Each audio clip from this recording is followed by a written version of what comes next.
Oi, kau! Come with me. This is where our adventure begins.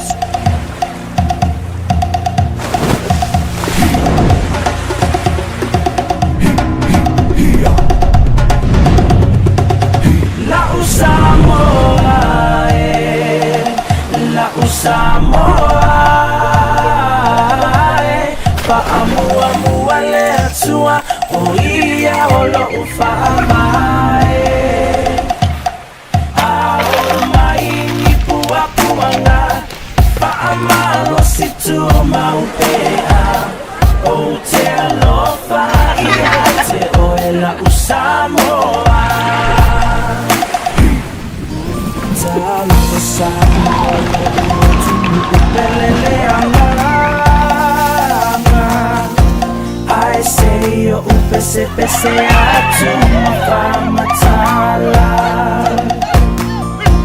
Lomatamorfi ele mafai upuna famatala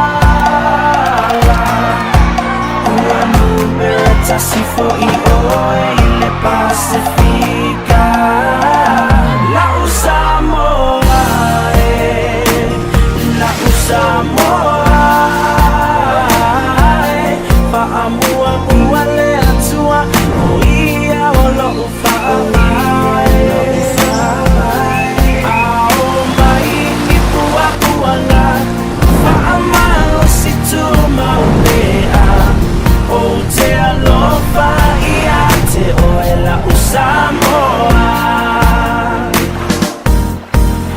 mafai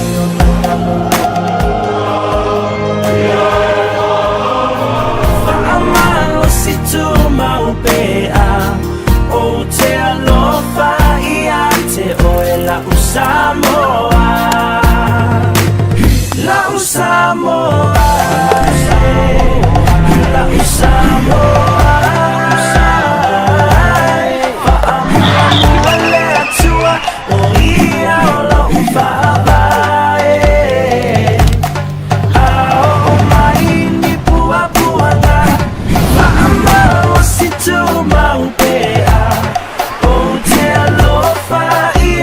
You call it paradise, we call it home. This is Samoa. Lau Samoa.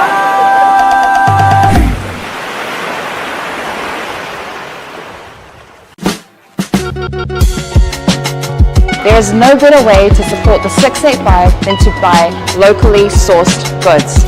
Here at Tasi Market, owned and operated by Samoans for the Pacific. Boleh whaongai no le ta.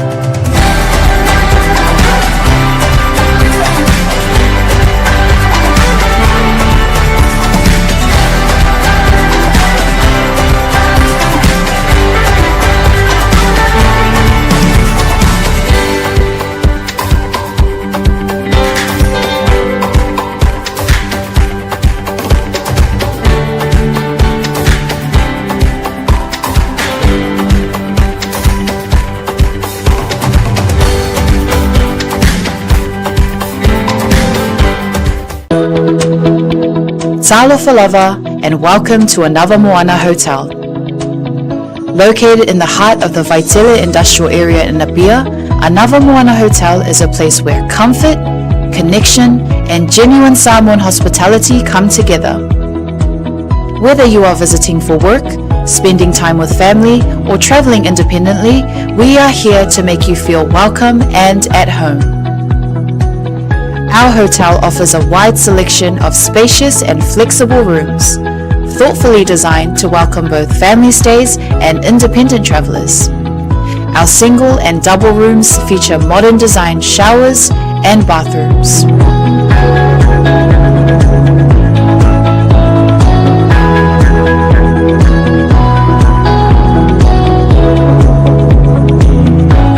Our family rooms are generously sized and thoughtfully set up to accommodate families of all needs, offering a relaxed and welcoming space where parents and children can rest, connect, and enjoy quality time together after a full day. Designed with both comfort and practicality in mind, these rooms are ideal for longer stays and family visits. Anamoana Hotel also offers well-appointed conference and function rooms that are ideal for meetings, workshops, family gatherings, and special events such as birthdays or weddings. Whatever the occasion, our spaces are prepared with care to support connection, productivity, and celebration. With restaurants and food spots conveniently located nearby, you'll be surrounded by great dining options and warm hospitality throughout your entire stay. Book your stay with us today and receive a special discount when you mention Hana, Asiata, or Martin upon check-in. Visit our website www.anavamoana.com.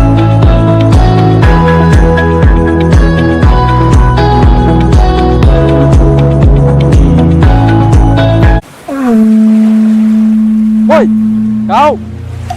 Come with me. This is where our adventure begins.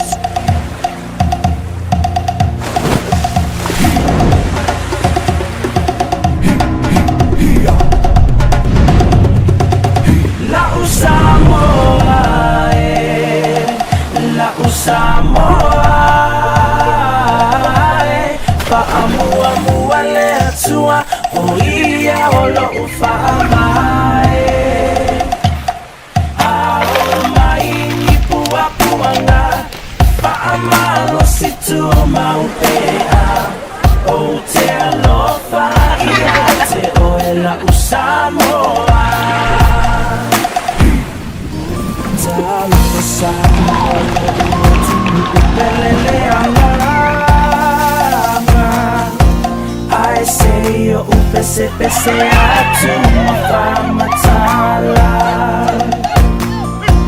Lomutamo fiele mafaya upuna famatala Uanu beretasi fo ioe ile Pacifica La Usamoa La Usamoa Paamua muale atua Oia olo ufaamai Ao mai kipua puanga Faamalo situ maulea O te alofa iate oela Usamoa Le mafai o Anamoana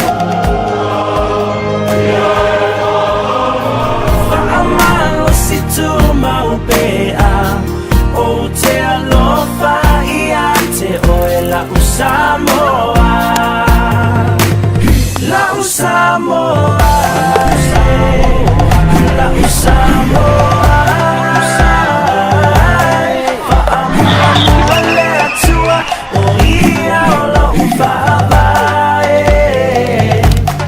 Ao mai ni pua puanga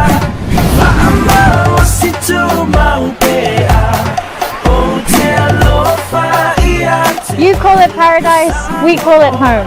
This is Samoa. La Samoa.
Au te whaafteia le lofa malanga le leo le tua o mawhai o na tātou toi au lia maile nei a fiafi mātang o fie.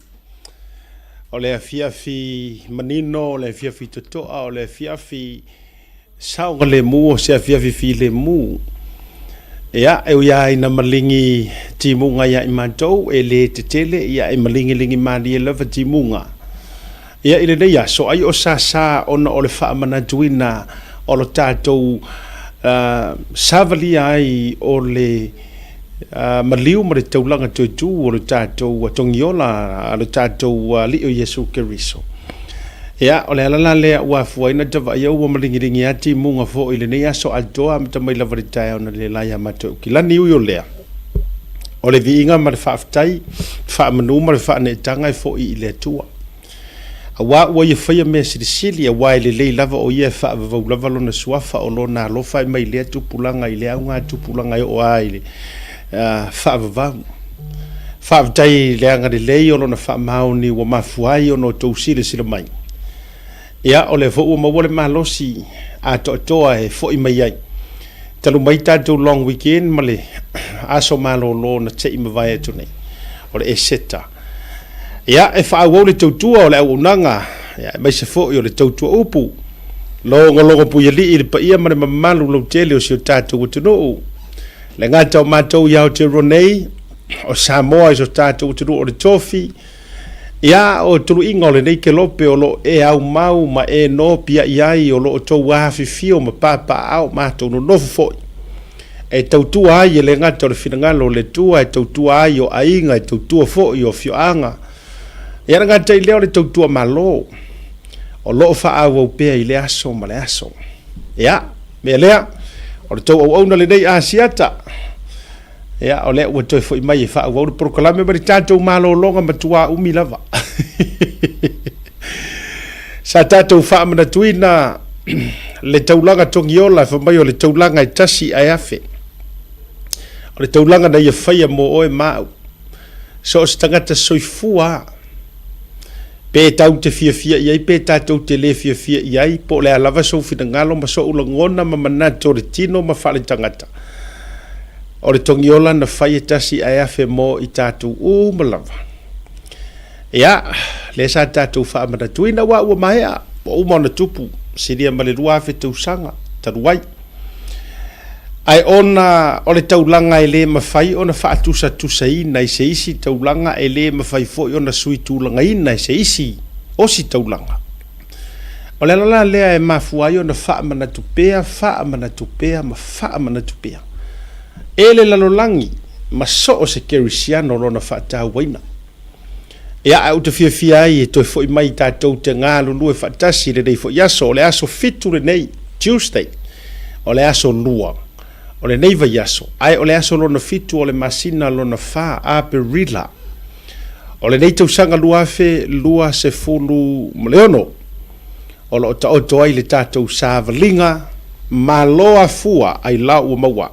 Ioe, le lofa ma le anga le lei o lo tātou ma te sili le langi.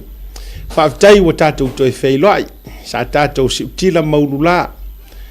Ia o lea ua tātou le awa tuli ma le awa whata e peo le tala e whaia sao luanga. Whesanga i mata, wa e sila mai. Ia o teilo foi wa le walavana e to mumu maalia ma e whapea i foi lo loto e ka i le angara ngei kama o Asiaka ma le a kaua le leo mai ese i whaise por kalame. Ia wa e sao lau tala.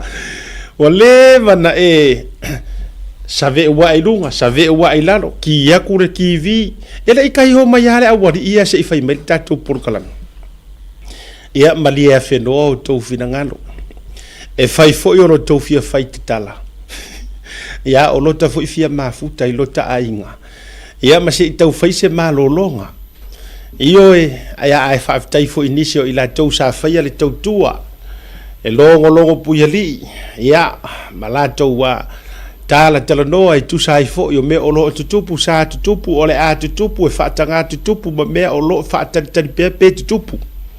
O a umane mau mea, whaatai le alofa o le tua o lo e maua le ola ma le malosi. Ia, pe ana o wha malulu atu o le tatou porokalame a oa e na malolo e tau te oa ia ranga o kampangi e le se mea foi le tate nofo au tamingo ia e loka laulau o le fale ki ai laka camera mo ta ia mwhaiano ta whaiwhaia ta live foi a le tatou lava ia porokalame o le Tautai A'e ia e tau te muri ta ia a fo ia so malolo aloa ia o le tatou watunu nei le mautena nofo ai se i vanga na wa ye yani tūlanga mo mia ia ono tō si foi le mawhaafonga ia uyo lea ia ua tō i tua apolima ua mo watu whaaftai le tātou whaataua o foi ile tele ani post foi le lo le weekend long weekend ia me se a ma tau ne ngā lulu e whape nei toi titi a fōlinga i lungo le kiwi ma lungo le social media ia so uma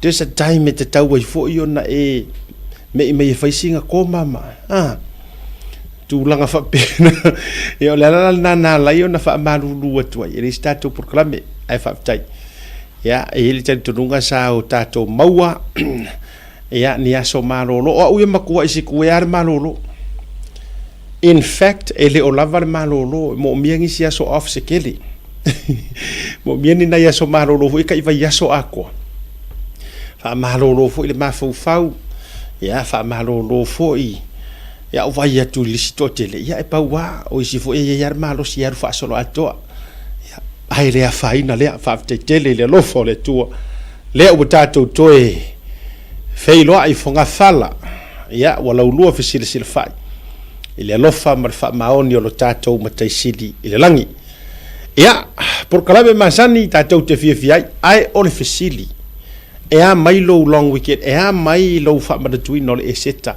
sa e maua le fia sa e maua le oli sa ye se singa fa ki ngai lo mafau ai sa ye fo ine mea o fa popole lo loto wala nga ese uma tatou e ye e kau malolo aku ai saule ke le fa le velave ma me tu pulanga o soifua ka dei o li o masi o si o mia i tatou e mea e tutupu elelei ma mea fo i e tutupu e fa lelelei ai fa aftai i le alofa mareanga lelei o le tua no u awai le matou sauninga o le Good Friday that's of Rayleigh le tai aules for Rayleigh ia tasi le matou i tula in fact i tula ma le afa ma naia ia uma fo i le naso ia malolo ave ka meki fa ka fa o mo fo mo e makua i to i le mo ele ngi me ke le faia al faia ma sau pala si le mo nga va tu fa fo ngare tu ia ka ngulu ia o le aso to nai ia le fo ni me na faia io aso sa usu le lotu sa ili fa lu manga i lu mo le tua e ala foi se upu to matau se o matu to ma fa le nganga ia ma fai pese nga ma fai vi nga i le tua ia e fa ngai fo ile io ma fa fita ia ile malo si fa fo wina o le mana ia la ia o nai fe au fa taua mo tatou ma tou fo ila ista o le matou lotu fo ile lo tutu ia na sau no ai malau ngai so matou fa fenga inga i fasit i stepu fo i o mea se furu ma le fana tutupu o anga tuai le sa valinga to sa valia le li faola anga ile maunga i ka le varia ia po ka le vario la la vala fa sa moingo o Calvary ia iona po nga masawa ina se ia o la vaina fa to nu ia le tulanga o le tautau ai o ye le sa tau se vole manaia ngona fo i fa taua ia o le upo le tua ya e se for fa ta bueno wala nga ese kalesia ele ka u ke le sa ka u ese kalesia e laute fa ta bueno e foi se kalesia maybe or maybe not pole alava ai ese fa si foi tau ese lo fia ia o te fia le foi tau le apostolo paulo fa mai ai se me kasi si de ngo mimika fa mai o te mita ile sa tau lo o ke riso lono winga a fai o le aposkolo paulo le ka la i o e ma e la unga I fo I po le alava tatu e ka a fai o langa sa ngoa a fai e ase me kasi o ke mika le sa ka ulolongo winga le anga o inganga maua ye le e Yesu nga maua ye ke riso pena maua ye le atua le aposkolo ia o le tafu e fo o le sa tauro tau te suru fangai tūranga uma ia ai o le sili mata ua ia te o te whaafitai ina ua mai a so e toru o na toe tū lai pe toe tū mano malo ai lo tātou mesia po lo tātou li whala ia wa o le a ea saka kou me mawhai pe ana umatua so e toru ele mawhai na toe tū lai mai tātua I fo ai pei o le mea sili le na o le mea sili le na na whaataua ka kou ke le o ka pua I lai se atua o lo o tipea po se ke riso o lo o tipea mau tia I lava I se tuunga mau ai o lea tātou te tāpua I le ke riso Yesu o le na toe tū manu malo mai le oti male tuunga mau ia whaafitai mavi ia le alofa male anga le lei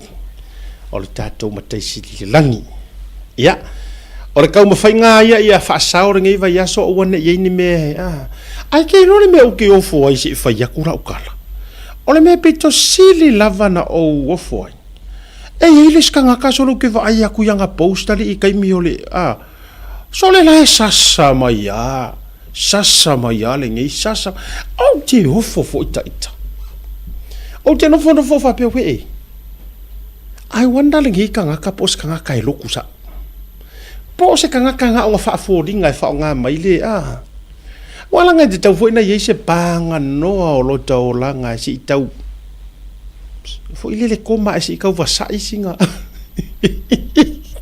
o le alu ia ile si a kako wami o ola te lo le ta vale o le o la mori e te vai nei o le kele o le morka vale alu le ako e le o la mori pepe o mo ka wila Faltu wa ile tele o le taimita te vai e tunga so o le a kau wha mamaru ka vai ako oso mai le stere sale punga mai sau o le wha le anga ia isi mai se le te watu fo le si fo I lava henga na itanga taile tali tonu fo ilea tu sa pei wa matua I ola le mele o le porokiki le mafau Faltu wa ifo wa matua 24/7 o te loa la lo ia la ngona ai fai se ko makaka por kikisa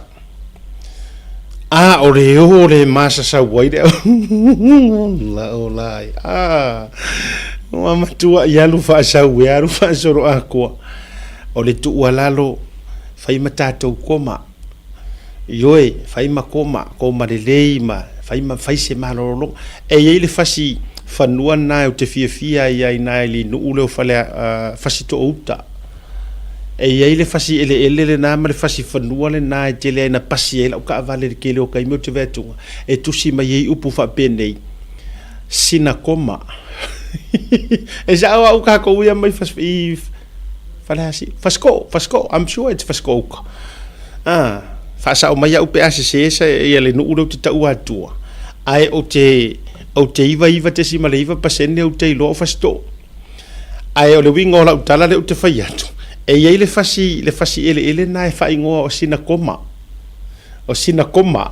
I fasi ko o le winga o le ingoa sina koma fai mafai singa koma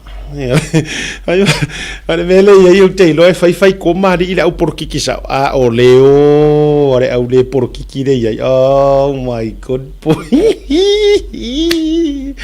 ya la ngai fainga ka fo I manga ia vai ku ngai like ma de share ia le ia wa le si foi time e pe a tau le sa tala le ngai fai pi tau le tele ne reaction fa to mali e fo yo anga le ti apollo le ni time e fai nei se ko mengi le ma se ko meni e tau le ni au tala valea po ni au tala fa winga rua e se a e va ai ka reacting ka ngaka ai se ilonga ke o so mengi me fa winga lua ma fa tu le na tu wa so fo ngai vai lona ia le hola le au like o le au love o le au te loi o le fa su kanga nga le fa su kai ka ko ki a poro ke ro kai oi e fa su ka inga ia e le lei pe ala fai tala valea I lungo su mi Iyo e makua faʻasuka oe inga ia e polo I lou faikala valea I lou faikala leanga ia ua foi lana e vaile le alu atu o tatou alu atu te ro o te lete teino o mana o e ola le mea lea langa o kala ia e kele o ka whaalongo ia so ia I mātua pe a o ke ngia ngika ko mawhasi ka meki so ka meki nginga o mea valea mea karie ia e tu ai foi ia walanga ane le na ia ai whaafitai le alofa o le tua o le ua tatou toe lau rua whesira sira whai lunga o le tatou pokaram ea mai lau e seka ea mai le e seta na e maua ea se wha malosi le lei o le e seta na taua e ia o e se la unga o le e seta po o le mea ea ea unga piu se mea nga maua ni ngai ea whaafitai le alofa o le tua o wawa yatu e se me mana ia wo vai tunga wa tua mai ile e se kai Samoa ia se taimi tau no mai ile a taua tele la vol a for fight to itu no mai ai o le fo ia lo mar ma fa tal tal no anga ma ke kolosi Samoa i se tasi fo yo swafa mai la fio anga o iva ia au te lo fo yo le a fai ma se so upu se tau fisidi silia tuai inai a vaenga na tutupu mai ile malanga le sa malanga mai le fio anga fa sale le anga lua ia le sa to mori mawina le tai au na le la ia na sa tu ina sa watu lava fa sala longa ina inisi fo yo o ila to le media sa la to mo meni o to tonga ai o le fia fili nei o le a au ili ai se fa tal tal noanga mari manatu matua atu o patatua o le fa to vai manatua mai o to e fa si ma li o le mele o le winga ma li o le mata upulea o lea ua fofonga uma Samoa I sapota sa le HRPP o le fa ua malanga o lai motu ma le taula le faipule o faasale le angalua o lai malanga aku ma le failau kusi o le laku vang fa upfai manisi e o se itangi sia matangi sa matangi a lao ia pole ari tangi matani fa apu mate ia manisi atu inga tangi le atunu o lo o e sa ili se leni e kokongi ai le kupe e fa kupe le case le ua ave ai wa ave ai le faipule e walanga o le fisili le o le fute te talo ai e maua se sota inga nei male tamali fionga fo ia mangele se taimilunga le prokalame awa ako se sila ngai sa mo la utango e tau vali atu le mele e lua ka ki fanga ia ko pu ko mele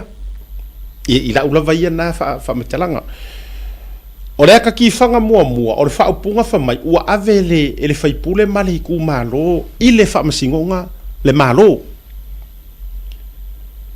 ai ko e mo mai le aka o le ku malo foi le ua ko e mai ko e mai le leleinga which is o le swala pulenga sa o ale nga open lava nga open mai lava le fionga pale mia ele ifa ele se kupua nga kia ele ifa alilo inga foi peitai vai aso nga ki angi ai fofonga uma le totele o le ua la ave le faipule male o upuia iku malo o le fesiri la ya na ufa etua pena ai fata pena mai isa wipuki wala ngai faisi matauti o le tatu fa taltano anga mastasio tamali ile wa stand by mai Samoa iyo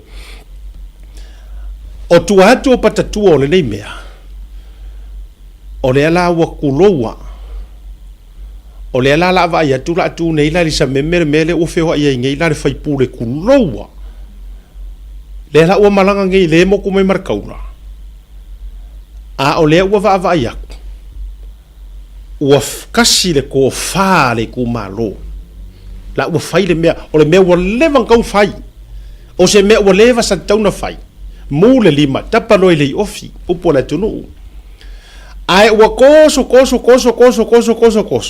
le la tau au na faati ngai nai mai si tangata ai fa fetai wa to e lave le manino lave le to ale to fa o nei vaenga na ne te avatua e fa ka penga mai ai fo ilo fina ngalo o e le tangata mai moa ai sauni ai le matou faʻasoa pe a to ai tonu pe mai le tatou malolonga ai na no tango e tau vali atu ni vaenga e foi lele e fata auto manino ai so fina ngalo o le aka mua le kalia wa aku usisi ku ke el faipuli ke el faipule ku lopo ai manisi e tua Uma e lo wale tau lau ora wha moe moe le lato i le keisi le na wha pia na tatalo mai na ia kioti pe molia le fionga le ripa le mia. Uma e ngai le kauria ngā mea. O soloa mara mea lea. Ai wha upu mai tustusinga le newspaper voi le la observa whai mai. Ua ave e le tu malo le malo. Ua ave fo i le wha masingonga o ngā le mea le ukupu. Faya ya ma le lako i pukoko. Ka penga ai ma su e ngā kupe i lako supporters. Fele leilo o lale la ingu kofe mai ngai isingi. Lale a ai mai fale ai ngai isingi. Ma fa ka penga lu o le fu ko fai fangua la vale pe fa di maleng fa nga kwa ka e ka le ngai kasi ya lisa. Ma fa tadali le koreking o kupe ka ngaka. A le ua whaafekai ua makua koe whai a e whaasare le angare mesa. Le la ua uma. O le ate le se au ili lingos whaatanoanga a le wingo le tala ua tau sisi la tu ua uma ua toe te tala no tanga o mea uma lava. O le whesili la.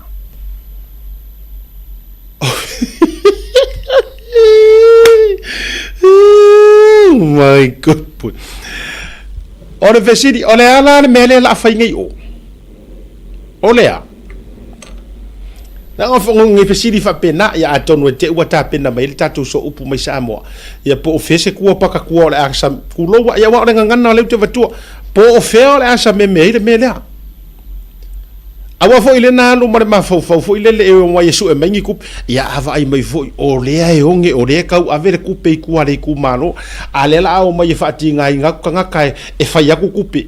E lango ele la ko ke because au kango ko fa mala mele manuele I tautere I on malolonga o le la au mai le wadi I o ri mongi ku lo mare fai pule o fa sale anga lua o le la au mai e su e aku kanga kalau kele ia kupe kokongi ayo la ko ke o la au mai e su e aku me fa ai lo la ko ke o le afa mai mau fu ala le afu kanga ka ona ore te e le fia uia ala e le ngata wala fa kerisiano o ala fo I o le anga nuu ma le va fe alo alo ai o ala sa o ia mala o le amio kongu a ua sala ia uka fa mai upo le kungu ia kongu pea kai vai ia ai a sala la uka ai vai mai koe sala kumakai o fe ala a kongu ngi mea so sele mari la tatou marolonga e kaulangonga yo kingo aiwa su mai sunga ka fara te la ngona foi aiwa stand by mai matou malo o iso tatou tunu isa mo ko si sawa o le swafa foi le o le afio mai lungo por kalami o le sa awai ai filo ya ma o lo to foi ya yeso tatou lipoti au ili ya mai le fato fala inga lo tatou tu malo ya fa sale le anga lua tatou mo la le malolonga a foi mai fa filo ile ya tawa ya te lo la stand by a seki mai lo Samoa ya u fa filo ai foi ma le tatou wa so upu mai la fio anga stasi foi o so fa tonu la voli tu malo me se la vala fio anga iva tatou wa tu malolonga fa moleka. There is no better way to support the 685 than to buy locally sourced goods. Here at Tasi Market, owned and operated by Samoans for the Pacific. Mo le whaongai no le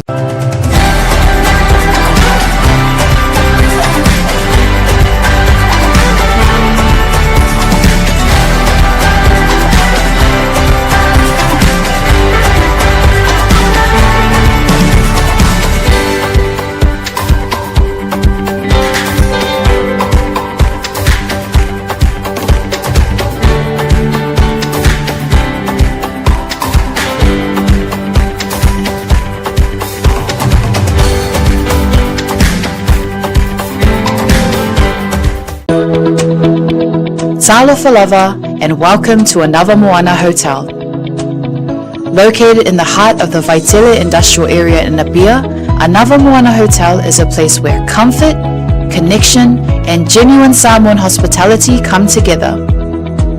Whether you are visiting for work, spending time with family, or traveling independently, we are here to make you feel welcome and at home.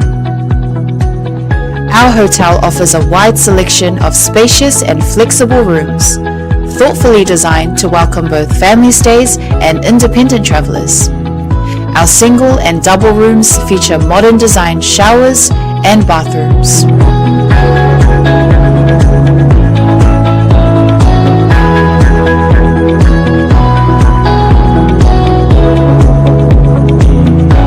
Our family rooms are generously sized and thoughtfully set up to accommodate families of all needs, offering a relaxed and welcoming space where parents and children can rest, connect, and enjoy quality time together after a full day. Designed with both comfort and practicality in mind, these rooms are ideal for longer stays and family visits. Anamoana Hotel also offers well-appointed conference and function rooms that are ideal for meetings, workshops, family gatherings, and special events such as birthdays or weddings. Whatever the occasion, our spaces are prepared with care to support connection, productivity, and celebration. With restaurants and food spots conveniently located nearby, you'll be surrounded by great dining options and warm hospitality throughout your entire stay. Book your stay with us today and receive a special discount when you mention Hana, Asiata, or Martin upon check-in. Visit our website www.anamoana.com.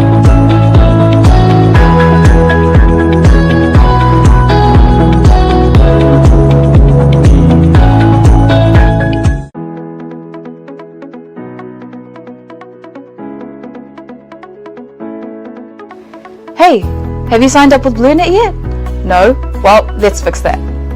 Head over to www.blunet.co.nz and hit Join Us today. All you need to do is fill in your name, date of birth, phone number, and a few other details. This helps us get you set up faster. We'll also need a photo of your ONT serial number and your modem. Not sure what an ONT is? Don't worry, this is what it looks like, and every house with internet has one. And make sure you have a valid ID and a utility bill or government letter to confirm your address. When you join Blunet, you're not just getting fast, stable internet. You're also supporting shows like Tautai A'e, Breaking Waves, and Sports Talanoa. Your Blunet subscription helps us bring you more content. If you sign up this month, you get $10 off your first 3 months. If you have any questions, call 0800 258 638. Join Blunet today.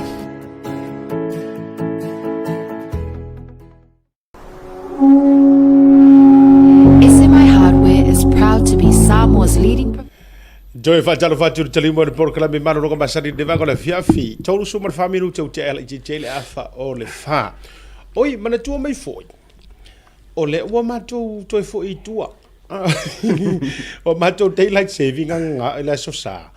Wa mato toi fo ia lai tua fa malu lua tuai wa pisi la ka kerfongi nga ngei le meri mai fa mai sia ta fa ese prokalame wa mantua la ngole sa tatou taimi fa tu sa fatas ale la mato toi back to the future pe le ka vo ile a o yo le a e a sa wa fe mo fa talo fa so nga le atawa ka fara haere mai he mai fifio fa ka so mo lo so nga nge e fia isia e o so ka prokalame masang o sungare kai o le mok ia port pesking fo o ia o se sei que a fafafi e no ka sia la ko va ia ko pi i se mianga e ke le sasi ke le ai pi ka ufisasi sasi wa ese sasi ese makwasasi ese de fisasi ese mianga ka ufisasi ai wa sa wo ka ngalo ma ia fa ru penga foi ka milo fo si kura le o so le polo ka ko i mo ka va foi mucho fa pe mo le ka fa le ia de la ese fa le la pe la anga i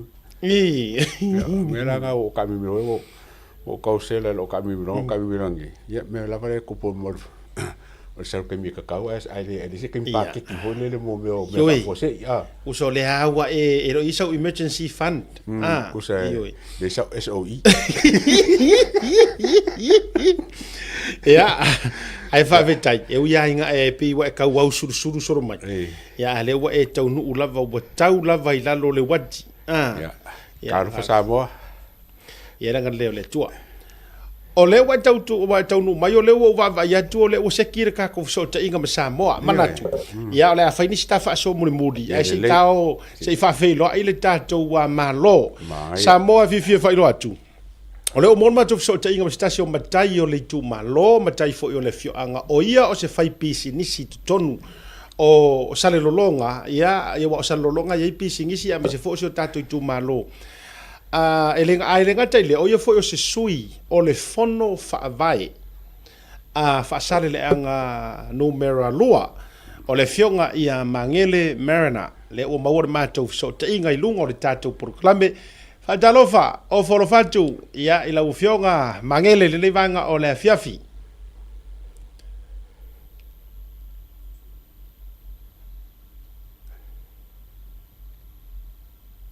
sound.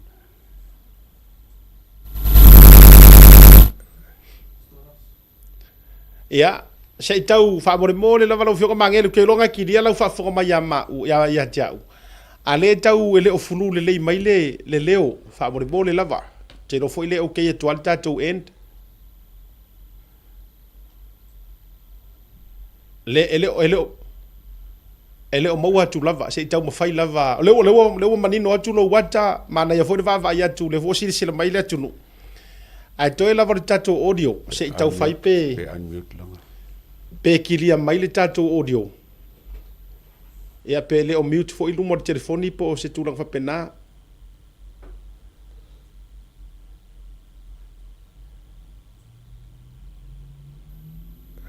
Se tau mawhai lava le tatou wa so teinga wau te lo fo wa levona.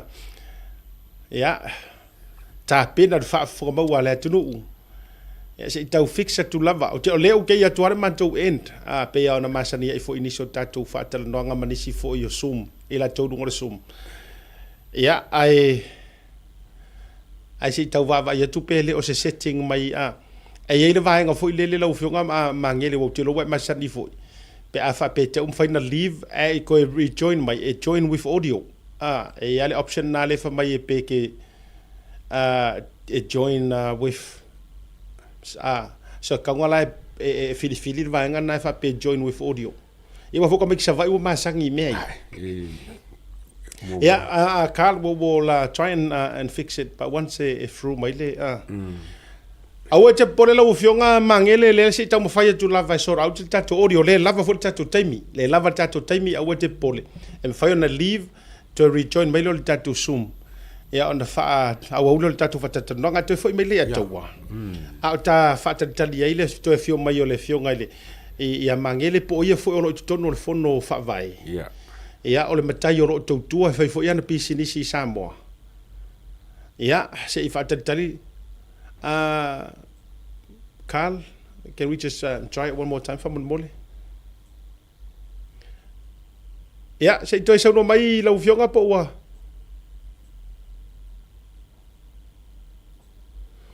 ele o manino ele o maua mai ele o fru mai le leo fa mole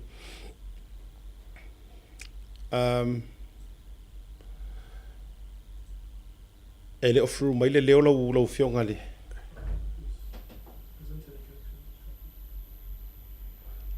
o le lava pe e tau fai matau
Okay, let's just go on a break.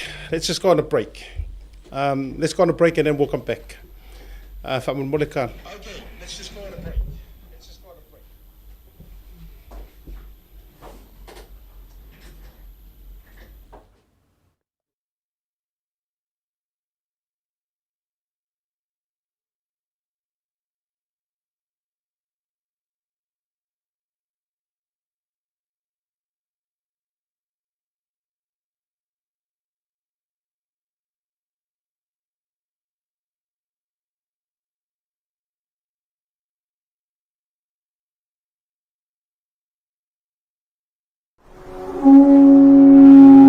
SMI Hardware is proud to be Samoa's leading provider of high-quality steel, metal, and roofing solutions.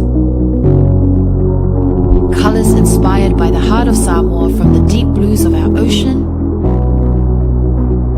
to the warm natural tones of our fala and tapa.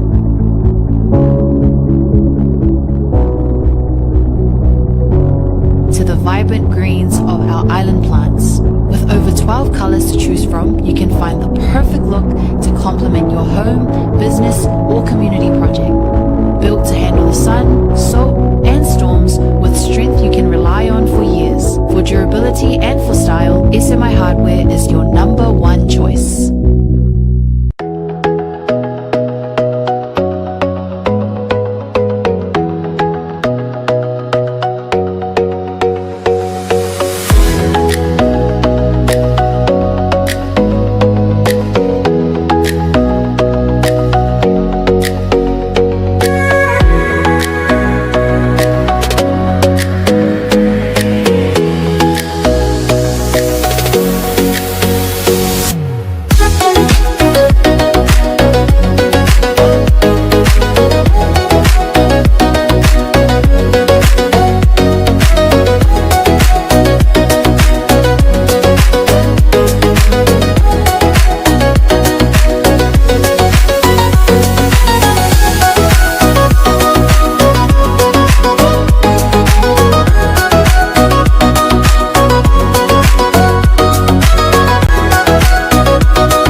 Toe whaatalo whātu ma toe whaamarurua tu fōi.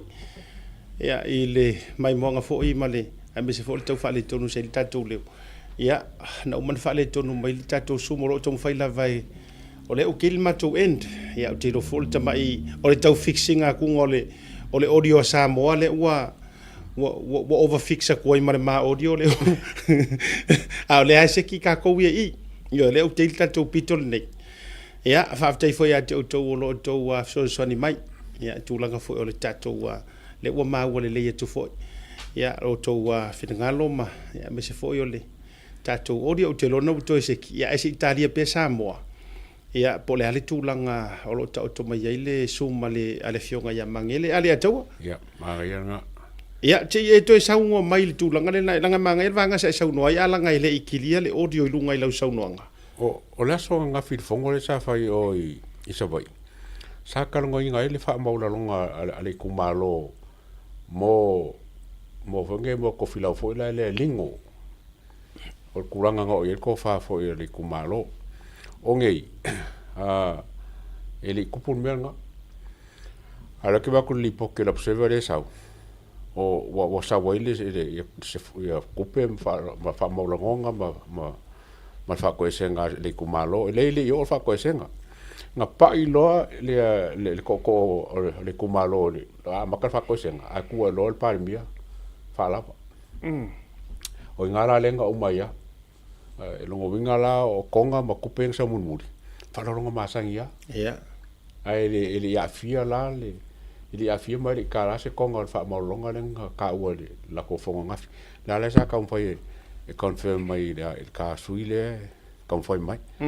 Ai e owa se o le lipo ke la psewa. ngā foi kau la psewa pe se fulu afe kupe ngā ave le malo ia whasaleanga, ele se fulu afe. O le kupe au whai lawa whalolonga al malo, e fiku afe. Nanga lengo o kuskusi e raro kaming whai. A whalolonga masangi a whonga ali kumalo, e lima afe, li iwa se lau. O kupe ngā lengo whea o i lasongi, ali poki ala psewa pe se fulu afe ma le lima afe. Ia, le lava whai lava le. Oi le tustala mai ira psewa. O marieka. Ele fiu teine lea ele. Le no wingo la te tala. A whai o lea. E ele taimi fo ile le whai tate tū le tangata whaasala lau ono le tatou ngā luenga. Ia. Ai a ovaloa ma le me tau o le meo le obvious o le meo le tau whai tala pepelo ma le tau whaaleanga. Ia kia ula ia. O gere mana malama po le a fo ile sanga tu tala loa ina whaapea ele malo. Ma ku kala loa inga ele George. O le ale mea ua le whelelei e ai le au vaenga i e whaingi whatua i foi awa obviously o le tūlanga le nā lala ua matua pepelo le kala ua kusi. O le langa foi le pelai whaaka mai wa kere me wa whai. Wa makal hu le banga nga promote o le banga whaalangilangi e kuile e pa mali mongi le manga o le pād mia whako e senga. Le la pe ka wakaka mai le whaasalonga le ala observa.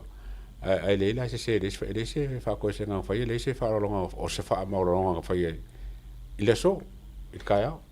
Ai o te whai atu la te tala. Nanga tulou e le i maua se teimi atoa.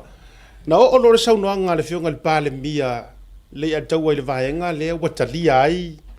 Watalia fo i le toi te tala le prokeki ma le back to school le tupe. Ia ona sa yeina ia ufunutanga le tai au. Ai paua leo le ango liu ngo fia maua. Ia. Pe o le a te tala. Ai ato e fo i mai nei le vaenga le te sau noa iai. Wa ova kele le kuskusi kau whaaleanga o kenge lea. Wingo la te tala. Ai pe folinga mai la whaale kea langa whaakau makakau. A nga i tustusinga tau whaaleanga i le whainga malo. Awana e nano te whai atu. O lea la kau mawhai e vari se tu ai ngā ata leanga fo ile le whapea mai pe uforinga mai wa makua ifo le iku malo. Ma pe foringa mai wa kongi kupe. Uso tu ai ngā vari leanga na le tu o le tustala tene lea. Winga la te tala. Ia. A whaatanga fo i le tatou malo tu ai ngā tustusinga nei.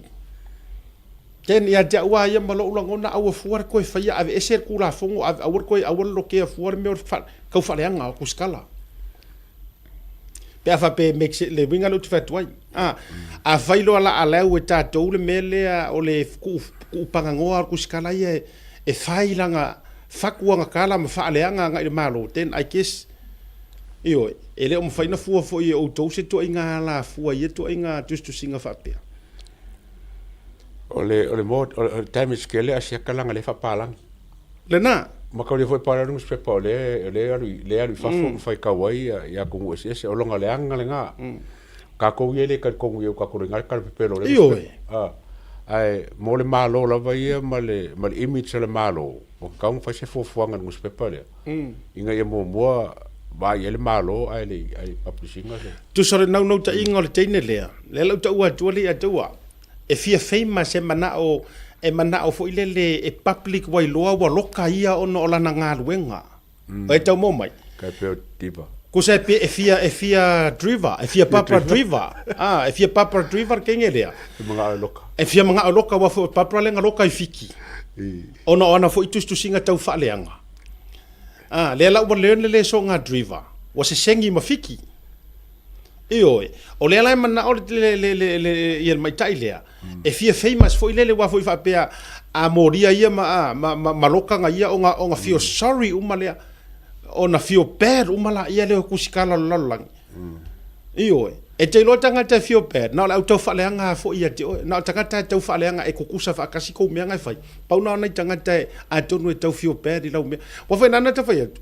Sa iei ka loko fo ile le iai au vai ku yaka ka pu me ka lang ngofo I fa for sino le atawa na ole winga le tala o ka fai ku fa finga ile taimi I lo to lo fa o kele fia fo I ngai I ka pu fa pe le ka kengele ma fai mai la ku kala you know langa e ia le ava noa I le loto o tangata e whapenga pole afo I le feika ma ai ka vai aku la I ku ai ngā kuskusinga la ia e pe ele fai ele kau mafai e whao ngā o yor pai male auri e kau kera o whako e fia le lei fuar malo no kusi sa o le mea lai ka kau kusi e oi o ke le o mama foi po mama ke ngi whapalangi wai whapalangi e ringia ia nei nana da te vai atu la le peila le toinga mele a uma ngai masai sai kia e uma sola le inkia sola I fiki ai aku lau le ro e tui ni fo me tui vange pa ko inga mele ma ingo sia solo fua taru le alui fo fu e fa inga ruenga le anga fua mole kusi sa o le me a fa pe a li mafe a fa pe e fa e konga tatuai ai tu so le la tau ma fai wa fo le tangata le mele le te fatuai ai longa nga faiangi nga training fa journalist mana tu fo I level na fai nga ruenga ma tau fa leanga mai fo I le wa mo kwa ia mea alang a Mr Lango oi fo ingango mana tu la oi na tonu na amat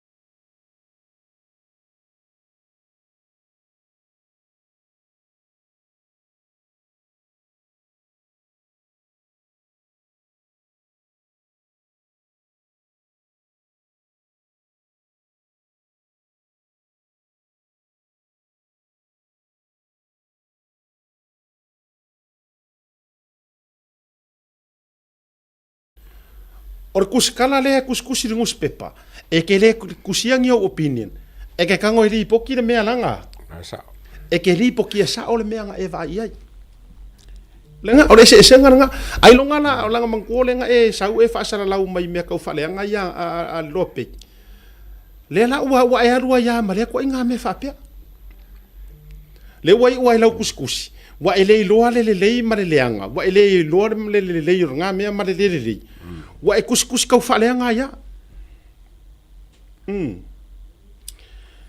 again I don't know but people are saying there's no sound. What's wrong? What do we have? Okay.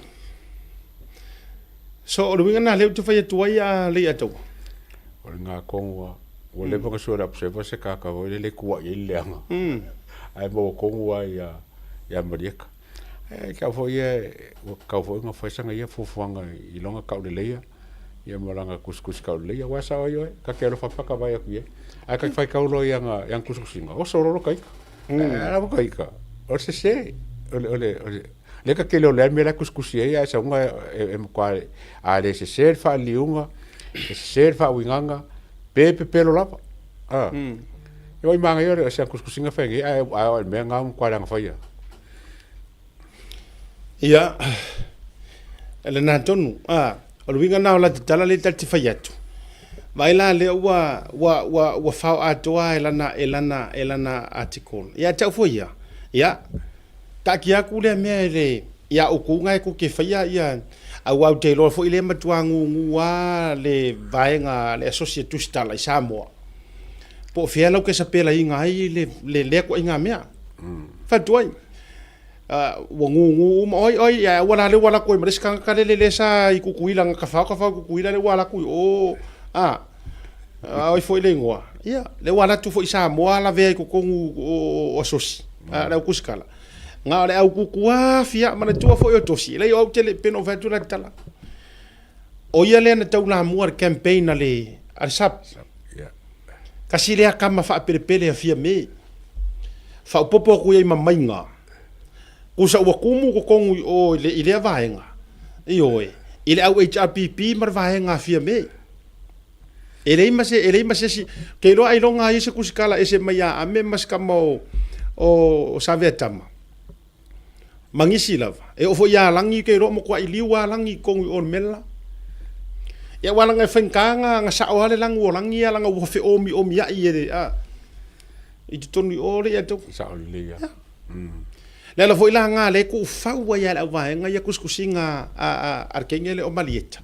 Ele ai ma se me ai sin kama I kala le para mie fai. O so foi do langi mal ko komiki le kusi mai se la ko atiko. Kwa le ngo fa sa o le jo sa le kwa le se me o foi jo sa. Ai ngi me ko ke o fa sa o mua. Le la fa kula ulu ile ya o ko le joas. Fai kari o ko pe ko ke kusi mai ya ai ngi o ko loko fe punga mai runga po kala me ka faʻasoa. O le lu ile mo o ko le joas.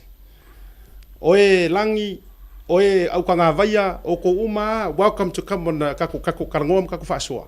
Po feta o to ai ia ni o to poto mani o to wata mai me se foi o to si tupua.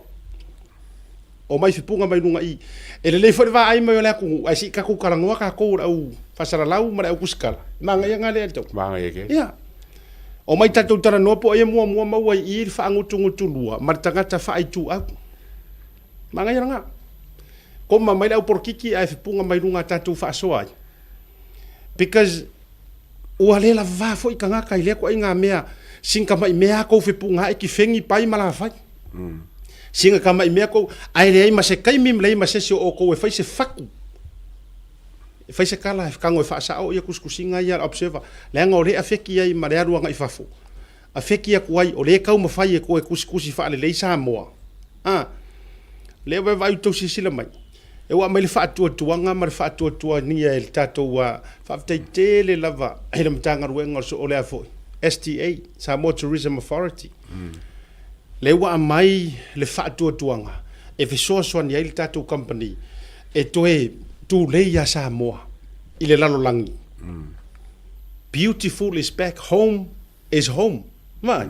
Fa kai mele ka o mingiska kulo e ata mai. Ko le fa aloko le hanga fa ingon ngaruenga. Si la fia le me fionga mingiska si la fia le fionga CEO ya New Mata. O le tatou por kalame le ataua. Ta por kalame. Le lau pae o mai le anga o Samoa. E le o koe keleng ka ko kurisi voi e papa e pang paralang. O kurisi e o kumu Samoa. Local tourist. O le diaspora. O le diaspora. O fea lai ke maua o mai le diaspora. Le maua yes. Le maua o mai runga I. So fa fe kai wa o le mele nga pongi kia lava wa levan tau na tupu le si pa inga le te nei mai si pa inga. Ai nga ka o fi fo. Ele ima kanga fia me au mai wafo ila ngai le loko nga waku wa eli nga lako au. Ia, le la ko fe ko ai mar so enga o ko le sap o ko kongwa le ko administration. Le ongar fa kau le nga fa inga e milionga ka la furniture. Ia wala. O ko si sila ngila. Le wo kanga ko fa rusi ya ku le sika mai infonga. Yet e fele le ya ku ingoa je kaimi. Ai le ataua. Kaimi kongwa le o ko le. Ia. Kaimi le ko ke teika. Kaimi le nga ku por fa kau milionga le nga mai ngai. Ai ongo a fi fol ko ke longis. Foi le te fai atu. E ko ke ringi se a fi wa aka ki ngem ka pule le fa kau le nga fai. O ai o le official le QK nga QK nga mei. O ai le freight company nga ave mei. La nga ko. Fa fea ngai loe isi ai le loe isi. A me se la fia me e ka ngai loe fia me na ku. Lai makira ki lai lo ngai loa. Ia la va tu lo le atu o me se sa. Lai nano te fai atu. Wa levan tatau o na manuia lau tele lo tatu atunu. Ai mai se o le koaso ia. I faa maunga o mea tauta mau a inga maua i atunu. Tu risi le isi a. Le isi i vitu o ala ngā tupi. Le ala lea yaso ia ke vai e malanga sko ingo polaka I vau fosi. Malanga mare au siva ku risi malanga I fea ma fea. O le tau faa sufinga o mare manu Samoa. O mare au siva. O au ma me fa pena au fa fia. O ya pangi o ya pangi o Singapore o Korea o Hong Kong. Ai sea. Se I kau faa susuru o le kule inga o kako. Le taimile nei. We bring the world I runga o kako por karame nei. Ai Samoa e beio no fatu. E fa no e fa sila tu. E o la e kau fa aleanga le la utala no altu ala o mi so fa se ma fa so le vanga le. E siam pingi kau fa aleanga o isi ki vira I Samoa I le lango le fainga ma lo le fast. Ai o aku ai ko kongu au eli au loia ave iai ave ia kupe e fai ai faasalalanga ki ngale maua mai fafo ave iai ave ki vi kasi ave ki vi koru ulo leu ke kalangoa le issue ke le o kalangoa se kau faaleanga ai o po kalame ngai ma por kalame si uso ia savea langa tano ava os kamo tu la e pa fa taisua tote mangai le fo e ko kele ku ku disi o aku Samoa onga or por kalame a mau fale o ali ato e siri haku le diaspora la va ku e mau Samoa ngai lo mainstream la ko ngo Samoa or fesiri le winga la tala le to fayat o ia se be o mau asia kama because or kanga kamaronga kawi o le o te tala no atu o ko va ia ku kanga kanga e mo ke va ku le farkari malo o mo konga a vatu faltani malo le Anamoana wa laki ya ko mai si farkari malo wa langa a over pok wa fully pok ya motonga ia ona te ile wo manguia si farkari malo a tangata mai fea o le diaspora le wa ku malava anga wo manguia ko mai si far ma ale ku le ya ku lava i runga por kala mege na maua mai singa ka mai penge apa le se mea ai nga le ingu ki nga fa leanga kau fa leanga HRPP leanga ngai kongo HRPP o le 2AP e halo uma yai manga me uma ke ia fo ile wo aku wa ka ngofi fa ya media ko kongo la vola ko maka nga ruenga tulo o winga na le ta te fa ya tuai e mo omiangi kanga ka poko man kanga kaya ka mamai ele on kanga kaya ka mamai ngi fenga ngui yo angi pa u mo ko fenga ngui ele yengi kupe o mo kulo oi e kele aku lo masao malai atu pe ko ke famai broken la ungang au ke loa a turn la ungangu into value currency I kanga ka wo fo ia ku Samoa ia e mafai fa ka wele si va alele a o ele ono la ungang o ye se me o maua ku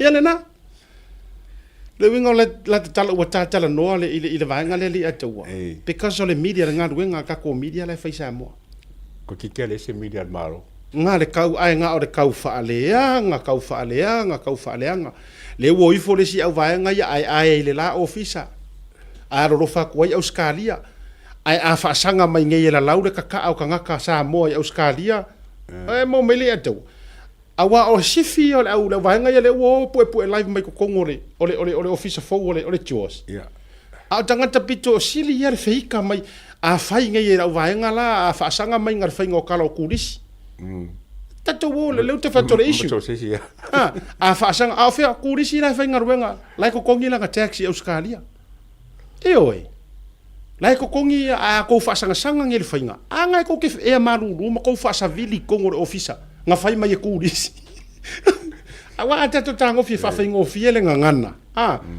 ona tau mate ia le winga le o te fai duai anga ke city pretty ma ko fa savili ma ko fa lue ngo foa nga fai mai era ku o kulisi wa ka maro siksengi o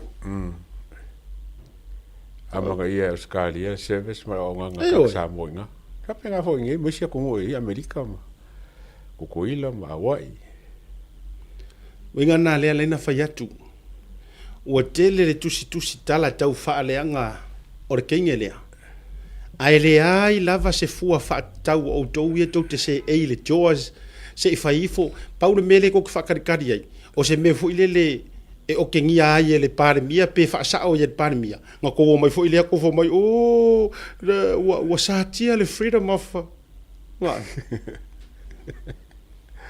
freedom of speaker pa wanga o me va ko kuskus nga kau o kengia ku ai ku kongo mai fa mai tu to tasi le ama o fesiri o ku kas fesiri nga o ko ye fie fai kala ye ku kas ko ki ku kas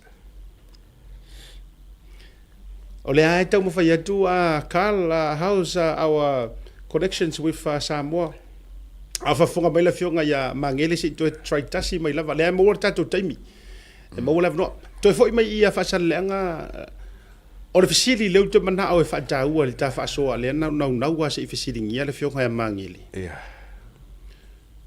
What's next? O le ala le isi mele la akupungi le suenga akupe la le waruai le faipule i ame i auskadia. O fea la fai ai la akupe lele wakalia. Donate. Donate di som sionga la le yo la le nga soro mo le chapipi le pasanga i sui. Aya mai mfoko mai mawar kaimi. Fa mata ya jao. La ukala mongi ya lea. Iva mareko ku malo. Fa maka ele walava lea menga ko fa yanga le la e fa yelo se ko fua e fa maro lo ko fa puli. Lai o e mo mai no winga lo ta. Le ai me kau. Fa mata ele wa enough reason. Sakim. O le wo le ku malo fa me kau mo fa. Le wa kaula mua wa o le fa ilo mai i. O kou o le ri ilea ku lo. Mangisi. Kangaka o onga ye ko kongu. Eoi. Vai nanao esea. Nanalu esea o le avenue kini. Vai le sa o loko fo ile le o mafainga faile me kaunga fai. Ora nga le ke fisi dia. Ya wa nga yo fai pule fa ko fongo fa pe me o fongo la wa mama. Ele o se mea. Ele se me fai. Ele o. Ta ilo ia se ia fio mai pe mangele lunga pe al most of so tainga. Eoi. O fisi nga le o ke fisi dia ngai. O le ala le isi fasi kepu. Eoi. O le isi lona lua. E iai lo utaritonunga le ataua. E iai lo utaritonunga it's more than just a suenga kupere mafuanga le o esele o ia Samoa. Ke lola ukala. O le mafuanga ke le ale o lo o esele. E ke fia mamake o ese ro make poko. O lea. Drug test. Musu test. Musu e fai drug test. Mo ia la utala le o fai atu. Sisila foi la li ataua. Hoso a fa monge o sole ngai mea. Wa kele la ko fa masingonga ave, wa kele case se ave i kula. Ke lo le case le ngala ko la ka unga mea. Interfere pole interaction pole alava. Le la to mele na fai se la wafi. Le recording. O ya ke a o le case le ngasa ka unga kangi se kupi. Nga. Le anga o le collective effort o le case a ko a le paki. O mo mele atu. Le mela o fai le lulu ile nei like you know last minute foi le kai mi muri fa pengi ele ka pule i ka pule o ko e ta mo mai se o se weekend o ka ko e ka sia lau vai ku nga e lo lenga ma vai lenga o mei wa ka mai vai nga kope mai ar ngi ka mai kala so sola ese mai lo Samoa ai ma sare ri po le e oi o lo na tel tonunga le la alu e kau whaingi konga whikinga i o e kau kiringi ei ki er kingo.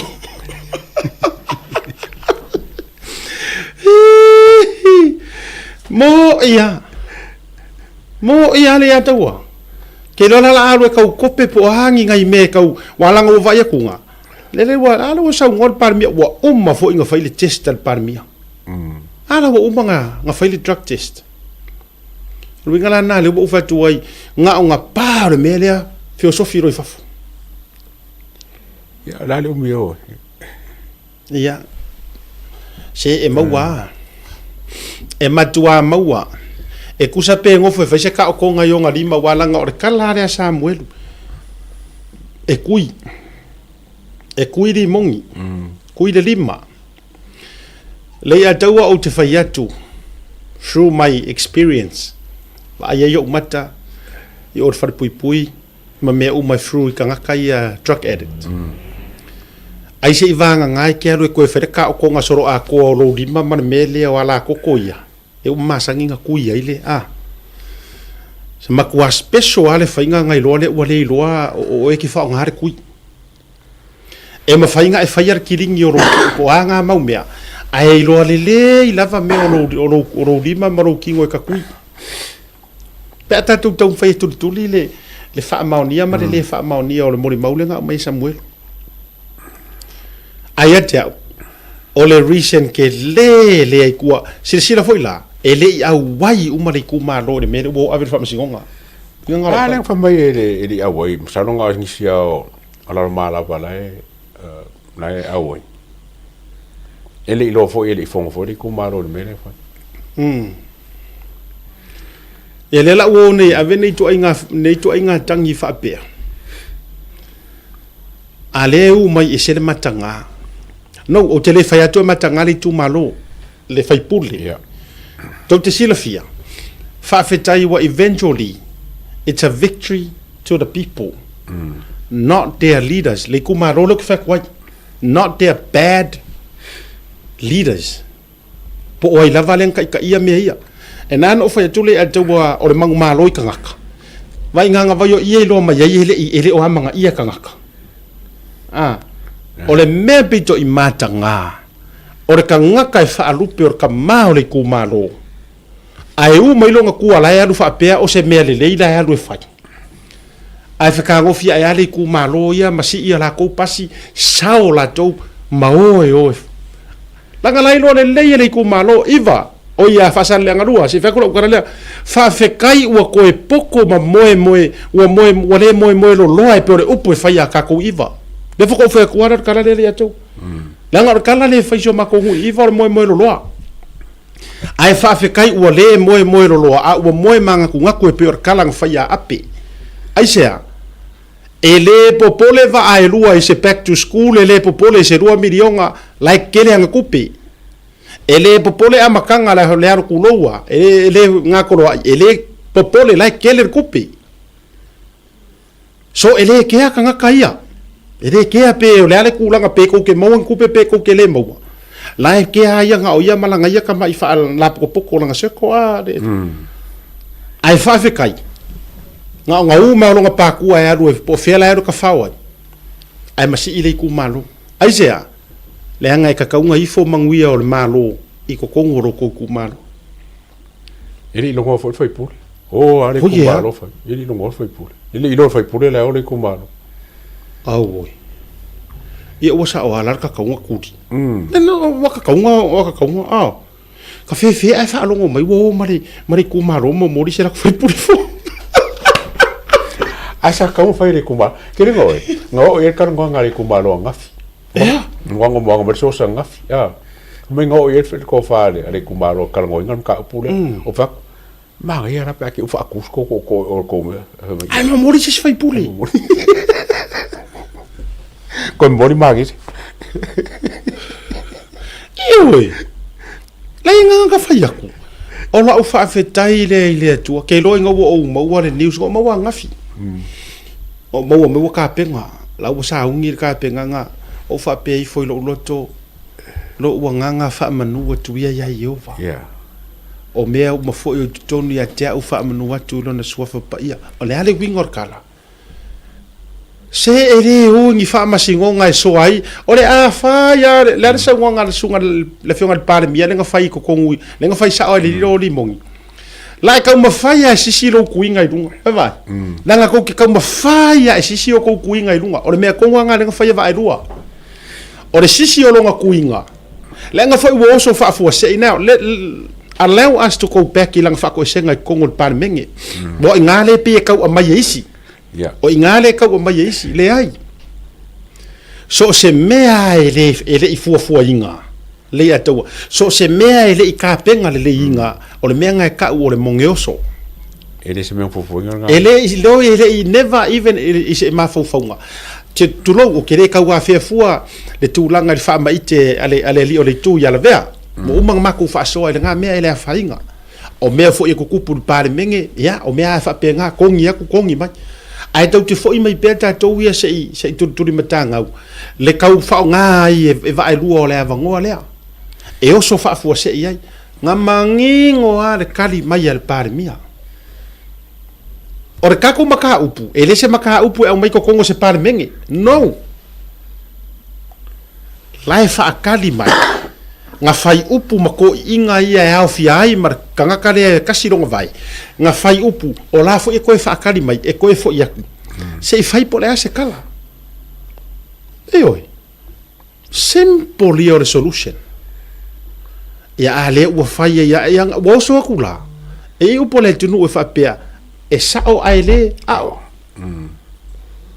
le ngai le ele se maka upu karango inga nga me o nga kau fa ko per pasingo le ole swing or kula fongo kau fa offer ke wing or kula fongo o tulanga o le miliona ma le fa ta o tongo le mtanga wengo tinam te maita ale o so fa fo se ia ko le melia so e kusa pe foi ka ko fo mai kusa pe sa or maka upu a se ngo fo nga se ai le se maka upu le ki fo ele lava le kai milen ka o so le sianga fa le ka o so ko palme no inga te ka ko la palme ele si fasu limbi mo ke kalongo ngan ka langa fela fola fo ia finga ngalo mama ai le se me so e so rautinga pe fo el palmengi o le tomata upu o le mata upu le va le tu malo male malo e le o se va o se ku malo ma fa pe wa lulu inga ko ngo fo la fa ke ar ko fai puli e le hai o ma fo angala nga e oi ai fa fitai iva la lo malava sale la valu ya vai afai ai mai sinu tulo ai mai singu uianga le afia ka ko a e valu o le kumalo ui kai kele fo e sa o ya ranga ia mai o sinu ele ni te teli o nu u malavana po ai fo ingu ele au wai mai e ya lo ka ko ngale atawa lana ye fina ngalo nai tangata tangata ile ni ola to leo I kongu yang fai ai a fifio mai isi ngu wai le o ma ka ke ka u fo mai HRPP u man ka ngai u ma li im ko u ma ngai la ma la ba le ia ko ka u ma li asa ye sui sa e ka ka le ku ma longa sa so sangi ka pu konga mo ko pe sa fa nga ia ola ma la va ngai o ma ye ia fai pule ma la fionga yanga ko ya fa fitai ua manu malo ale me moni o lalo ale ki ofa mai le upu o lalo lava e mauai malo ale ataua fa fitai tele pa io le tu malo ya to e fo I fia ma le tali le lei ua matala ya senga le tofa ma le finangalo fo isa le mautonu ai le malo ono o fa tau te o le tau faipule ya ma le fa sausili o le tau tangata vai tasi le na alu o e oi fera ia ka karanga kwa le ngo kwa eli ela ku le fongo eli lo po fe o yai ka lo langa ave sa o haier ku la fongo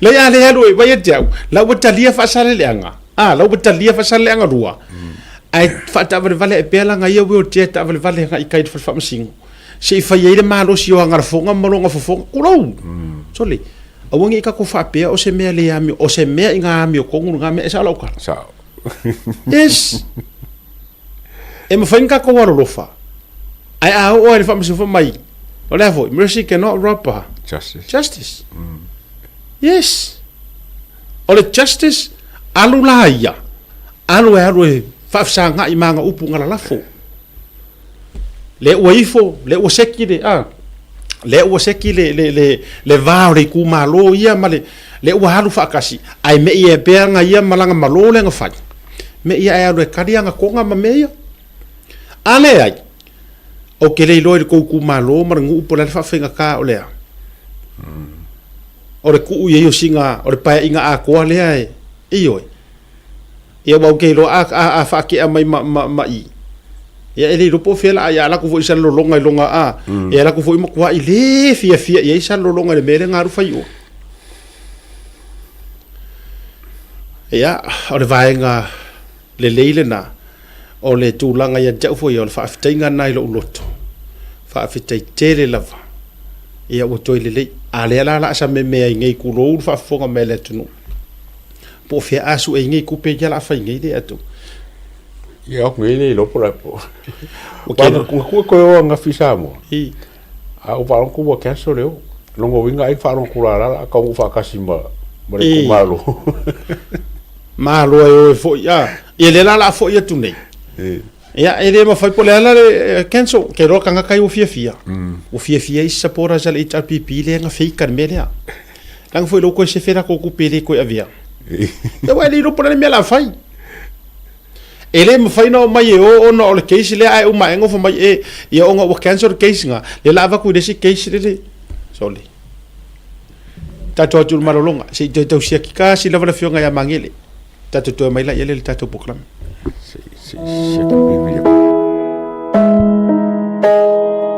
O le All Pacific Funerals na whaavaina le tasi le afe iwa se lau i wha i Sydney, whaamauina o le lua i au unanga o le whale maliu o Samoa ma le Pasifika, o whaavaina i Australia. O lea ma mia sa o loto e tama whanau lawa Samoa. Ua silia ma le tolu sanga o lana tautua whaamama avenga mo tātou tangata, ua tele leanga waa i le whaafuaina o le au unanga, ma ua matua fo i le iloa i le tautua. Mātou te mawhai lava o na mātou malanga atu i maota malawa e so se taimi e whaatala noa ina mta upu uma i ta pena i eil whai ngā malanga, mō le ua wala au i eile atua. E ave e sea eile atua tu vale mane le mautonu a inga whaanoa noa, e le a whaina po le hale taimi. E tā ua i mātou o tātou tūmanga no ua malu, ma o lana anawa tau ave lava lea. Dignity of traditions is our service. E tautua i le luas fulfai tūla i le fitu aso lwa yaso, mātou te ngā lulua e tūsam fina ngalo mana onga o ainga, ai leo so mātou manao.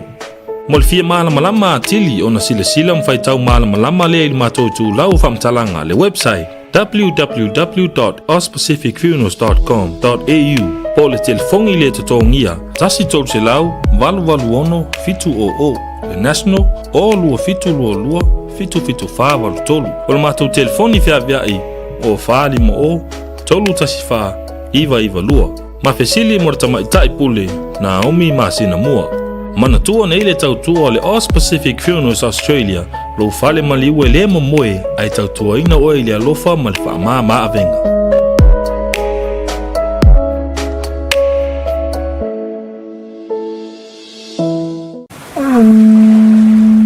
Oi, kau. Come with me. This is where our adventure begins.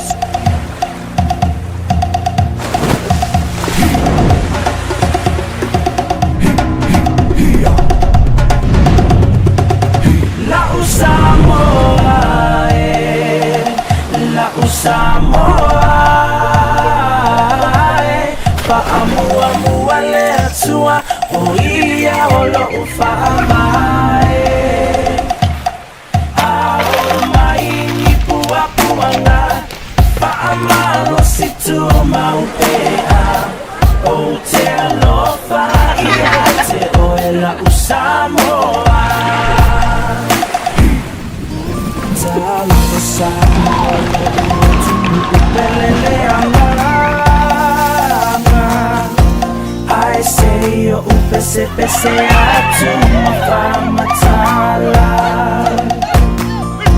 Lomita mofiele mafaya upuna famatala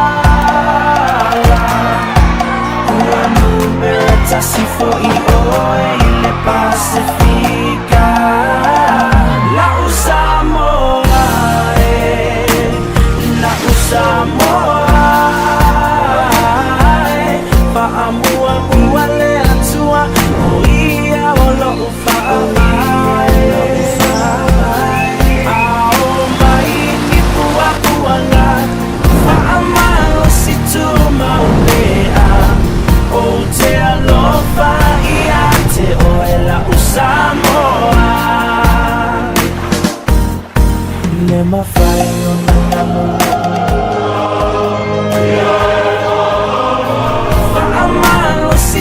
maupea o te alofa ia te oela Samoa La Samoa La Samoa Fa'amua le atua o ia o la ufavae Ao mai ni pua puanga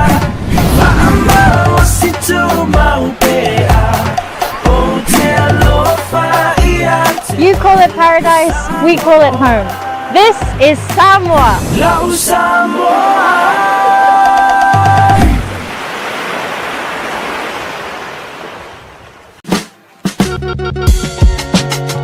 There is no better way to support the 685 than to buy locally sourced goods.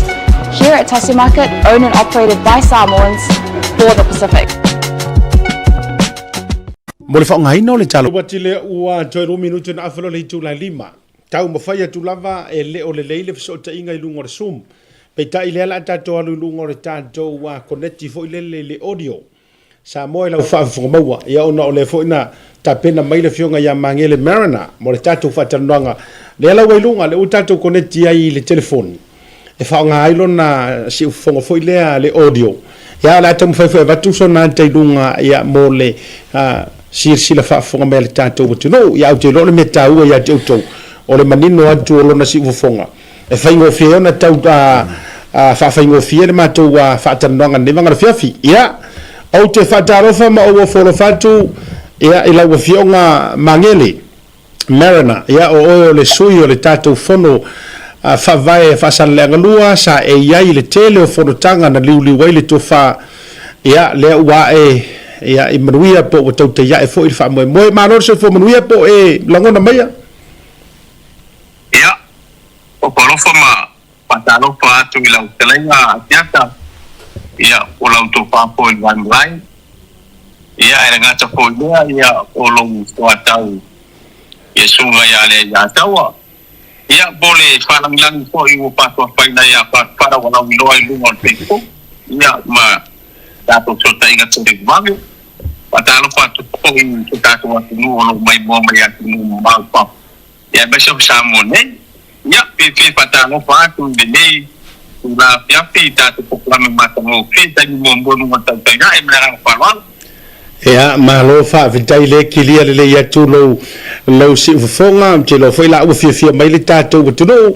ia sili atu lea nai lo le uma e mato e whaamalungu le se itono ia tae au tatou whatalonga I ua lea whaavitai tele la tatou o le fo kilia atu whaafonga mai le sunga le atou o po godfather la tatou o sa o le au ngau aute lau fionga mangele se e faʻasoa mai o le malanga tu le tamani tu malo po le fionga le li fai pule o le fo mala mai uru ngalu lana whaato whala inga wa tusi mai e nisi o tusi pepa I Samoa o le la aver ko maka upu whamasinonga ai peitai pei wa whaate ia le whaafonga atu le atu nuu ma le mai tau atu o le watafa le tofa o le auia pea ala sa o e te tauna uia ma le ala o mea peo na masani ai ma malanga atu e soa le pule o le fisiri lau te tau mana e amata mai ai o whena fua mai le whaato whala inga lea ai pesa tau e fiso tai I le whaipule po o ai tonu na nau e ave le whamasinonga le mea lea instead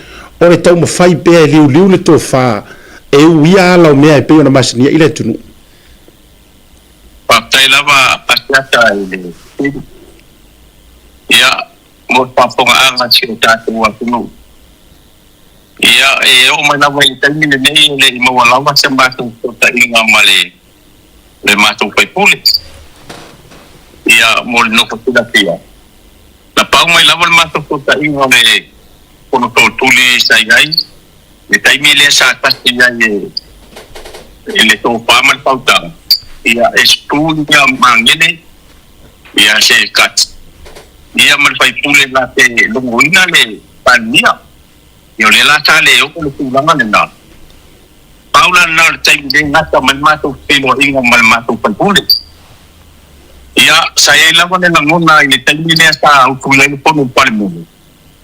Ia le sa toi fa ku ai po le to ngat pale dia. Na ia toi o mai so le pule ia manga ia tu malo no fatali mai. Ia saya ni no tai no tu malo la bono de dia. O le afa longo ia le pai pule. Ia le tu malo ato ia mata pena I lote malanga ai mai le na tai ato e le to mo la ko sai na ia le la wo ma wa ko ia le wo malanga ia tu mo ma ia ele ia I la wa to pai do mai o pa siria siata tu tai male le tangi le ta o le tu malo ele ai se me fa pena o tu e oi lo la lango pere tu malo le sa to sistema mai mora tu nu le aso de tamalanga a tu la po ia le a anga ta tasere tu malo ia mo le whamoe lea le lea. Pao i nai pine whamauai. Ia o lo whapena, o na iai pele la lango le tu malo le tatou malo le tu lai mai. Ai o le stunga le tatou whaipule. Ia ele i maua lava tatou ta inga. O te mana apo ia ve este le whaupunga lea ua au tasi le tu malo le tangi lea. Le ai atu. Le o loa le tu malo le tu langa lea. Ma o lea mato te ta ima le tu malo. Ele ai lava se tatio le tu malo atoa. O au le mene o whai ele mato whai kune. Tuma le, tada tika mana whalono, katia. Malo whawtai lau whionga mangele.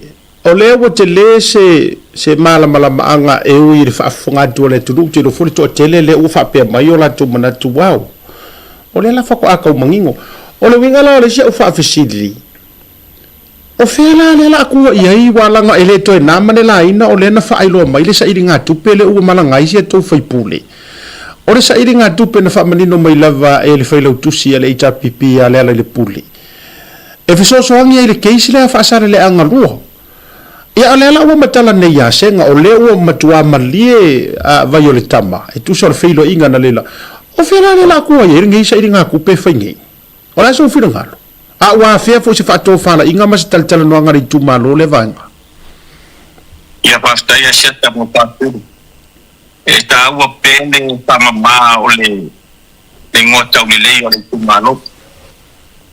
E le tūlanga lea o tā ua o le seileni ia mo le whamu moe lea o tā ua le tu malo. O te loa la wau. Ia ai lawa se le tua ngā tēne. Ia ai lawa ngā le tangi lawa taipune. Ia manisi o le afio angalo la lango iai. Ai te tauna whamama ia le ngotau ni lei o le afio ang. E le o iai niso le afio anga o papenauna na lango whamuai moile e pai e pai pulu. La ngā wharano. Malo, whaafitai tele. Lea lea taua, mai sau whaafisili a e. Mangele, o le kele o kaimi lea e vai aku le ia la konge pisa le mkau.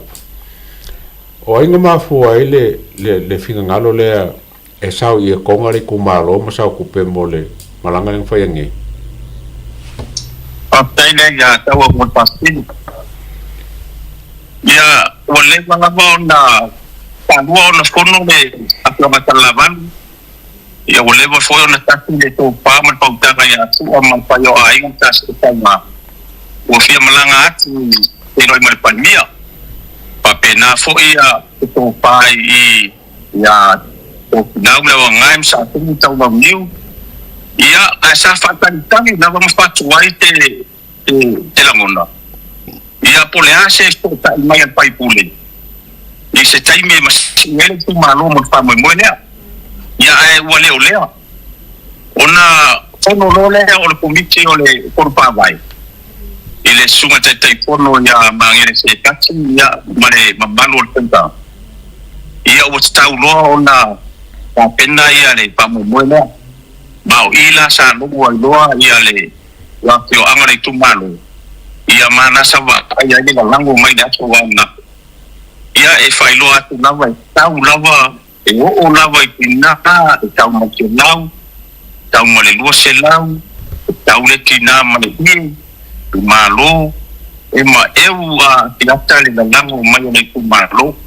e no le sa to te mio le neia e ova mare se nau ia tanga tole tu malo le na nga ia tu le mo tu mo pa mo ma o le pine no mo tu le na e lo ai ia le lango le tu malo le mo ta tu pa nga malo ia bola une atali tu pa Malo whaafitai tele lau a whionga mangere. O wheo ta oto iai nisio I lantou ia walanga lau mua tātou wawanoa I le toi tau a whea fo I le tama ia tofi lau lino ma nisio I lantou. O e se whinangalo whaalia o te te e le vaenga sa whaine le tu malo ai po o la lango iai o ai wa whaingatana to e whiangai ma le whionga le pāle mia mo nei taimi e mwhaina sau noa iai o wheo ta oto iai le tō whaad vaenga lea. Tautai e siata mo e o mai lawa le taimi nei ia ele o yese kota inga male lenga ya to fila wino mai onisi o kuna fale ole atu amata pa pesa tanta noa ia ai te e na mai ya le to fila wino ele o yai la se na mona e anga pa mo lem pa mo wala lu pa dia ia masama tu patua lo e male tu malo ya tatia lava ia kopila ino ia le va o ia male pa dia ole tu malo ele tu patan ole anga ilo le tu malo patino pa mo mal palon tele o fa te tele la le umanino au fala ile vainga le e ia ise tu patatua na ona fa afsilia tu pena fea fo ise fa to fala inga ale tu malo ma disi fo yo fio anga ni tu patatua o nei mea ile au te pea pe a malanga tu le tu malo ai tari se pa mai ia itu langa lava yo pure ka fa no va fa pena no fionga ia mo le tai min ia o le ua mai a corona tore pule tengi ka to au no mai ai ia o le fola ia ua o mo le tofa ia mo le sia matoko ia to no le amo wai se tali manino le fa kidesia fa tai no fio mangele e ma fa ia na sa no mai o ai uma fio anga ia na afia ile fainga malanga le na malanga nei o ato uma ia inu utaitasi ia ai pe na ia nisin to fatu ese i tu langa fainga malanga le na fio to ile tu malo lo fionga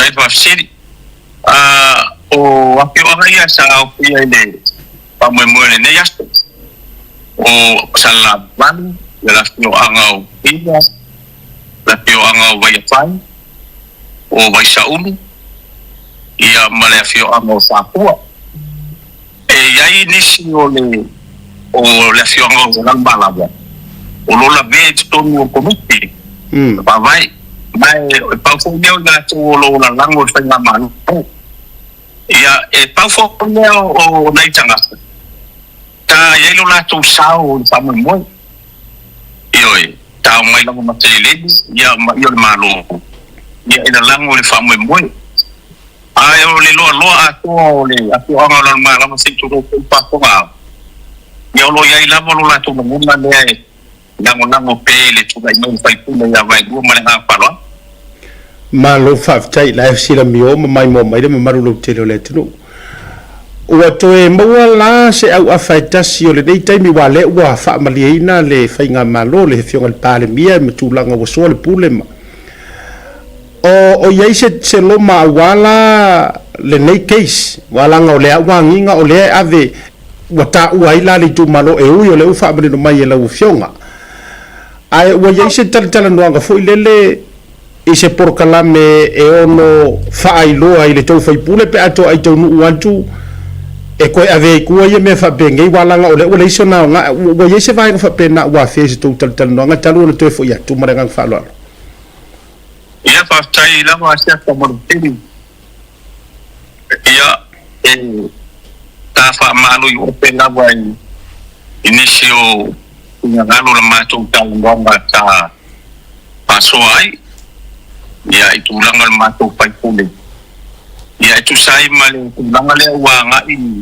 i pa ia ae ua le tau e lalaga o le faamoemoe o le tumalo ia o le tulaga foi la lē le tama ia o lea foi ua patoa ma e sau ona toe avetua le tama ia ona o le ua taʻu ai le lua taulelei ona tau le anga nei ngota bunga le tumalo ia ai kelo mo peski tai me lumana ia ona mo le tali pa tinga ya fa tailo vego mangele lea se la ngona ona le la waleva na e tautua o lo e fio malala i Samoa tele lava ina e tango update mai nei nisio me o lo tutupu sa tau si mua le va o le tatou tumalo pe tai ele atoa lava le tofa lea se la ngona o ese e to tonu le mota na fale e upu fai na lela ina ua tanoa le tai o le a o to foi maritala le nei ua talia e le ngata o le 2 miliona o le poloketi malona faa wawina ai ole me alofa foi o le toi foi o onga sei fa matatra mai sou la ngona fa le matai tautua ma le tangata e lofa i tangata nu o lo tatu i tu malo ai mese foi oni upu matala malangona o matai sai ai le taimi asia ta fa tai la mo ole langona panga e tia ta upu i foi le tu malo de leia ma le moni la wa asia ta fa fonga ta totu ia e malingi no mata porque va ai le tele o le au malang en tu malo ile malingi o la tu no ia le o tia o la ngona que le fio e sia todo ele ia se matou o na mo sa no para mia o le to mai mia e malo ta to uma tala mas tanya ya to ta to me 1 million tanya kuai ia male tu te wa onga e te loa siata au mātou malanga mai na o tala noa ma mi ia le atua whaapotai do na ngalilei ua mātou tali tomu ua levo na pia saa matang nianga e pare mia ia o mātou itu mātou na ua patua iai ioi o le whaapotai whaapitoa tua i sunga e pare mia mana mpapere nga malo whaapotai lo to ua lofa ni tu malo ka teranga lua mo mātou i loi, e lo pamuni ana pane mia i ona tangata. Ai o le nganga, ia le atua, mapatai, e ana pamianga, ia mo te mātou tu malo le wa tala mai te. malo whaftai. Mangele, wa o kau ye se kaimi vole le o kau ali mai e mwhainga, babe nga kufa se rauri mas furo ko ku malo. Lare kaimi le kau ke wa ai ai. Ya tawa man whaftinio le ta Tautuana nei komiti. Ia masalor vai ako le mawai aku iai. Ia apa pea tatia mai le ang tonu ni auma. Ia te nona bon vai aspo. Ia le faʻasoa igoa ia le dauli na tulu lea ia mo familia ai ta tastu le tumbalo. Oskasi vai nga mai ka wa kursa nga pan mianga la ole. O kasi o milionga va se la wafe al mele e fa le ko pe ko pe fa ma singa le ko wo yese fufuanga ko miki fo ngele ise awale ba be o nga ko pen fa ngar ku pe le ai o ke mi expire ya o do la ba no le fa to a ta mu mai le fa mu yang ya o te lo fo la wala na le la ko no mo ko mi ia ma tama pai na ia waven pata fua tu te leni le wa pe o yuni ele to e pamatu ma ile gomide ia ma le saundanga pai ia tau na vale pamatu e dini le ia ele yo atu le ma ia le so pamatu ma ile gomide ona bla palwa ola o kalngongela o inisio o la mala o kalngonge wa mere fa o ko nge mangu ya uma ya ya u ile iloko o ola se la ngonga vole le pose kulanga le kumalo e molia ele nga fa fe kai e u nga le yo ia pataya mo le ia e presena mo ngona ia o nisina mo ngona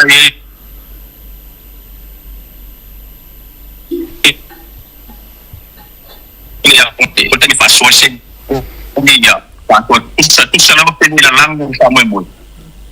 Ya au pe mo pamianga. Yo la ngona. Ole le tumalo.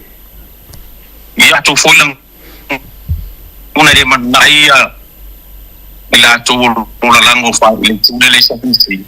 No le tu langa fo le le na langu mai pa mo. Ya o te lo la va.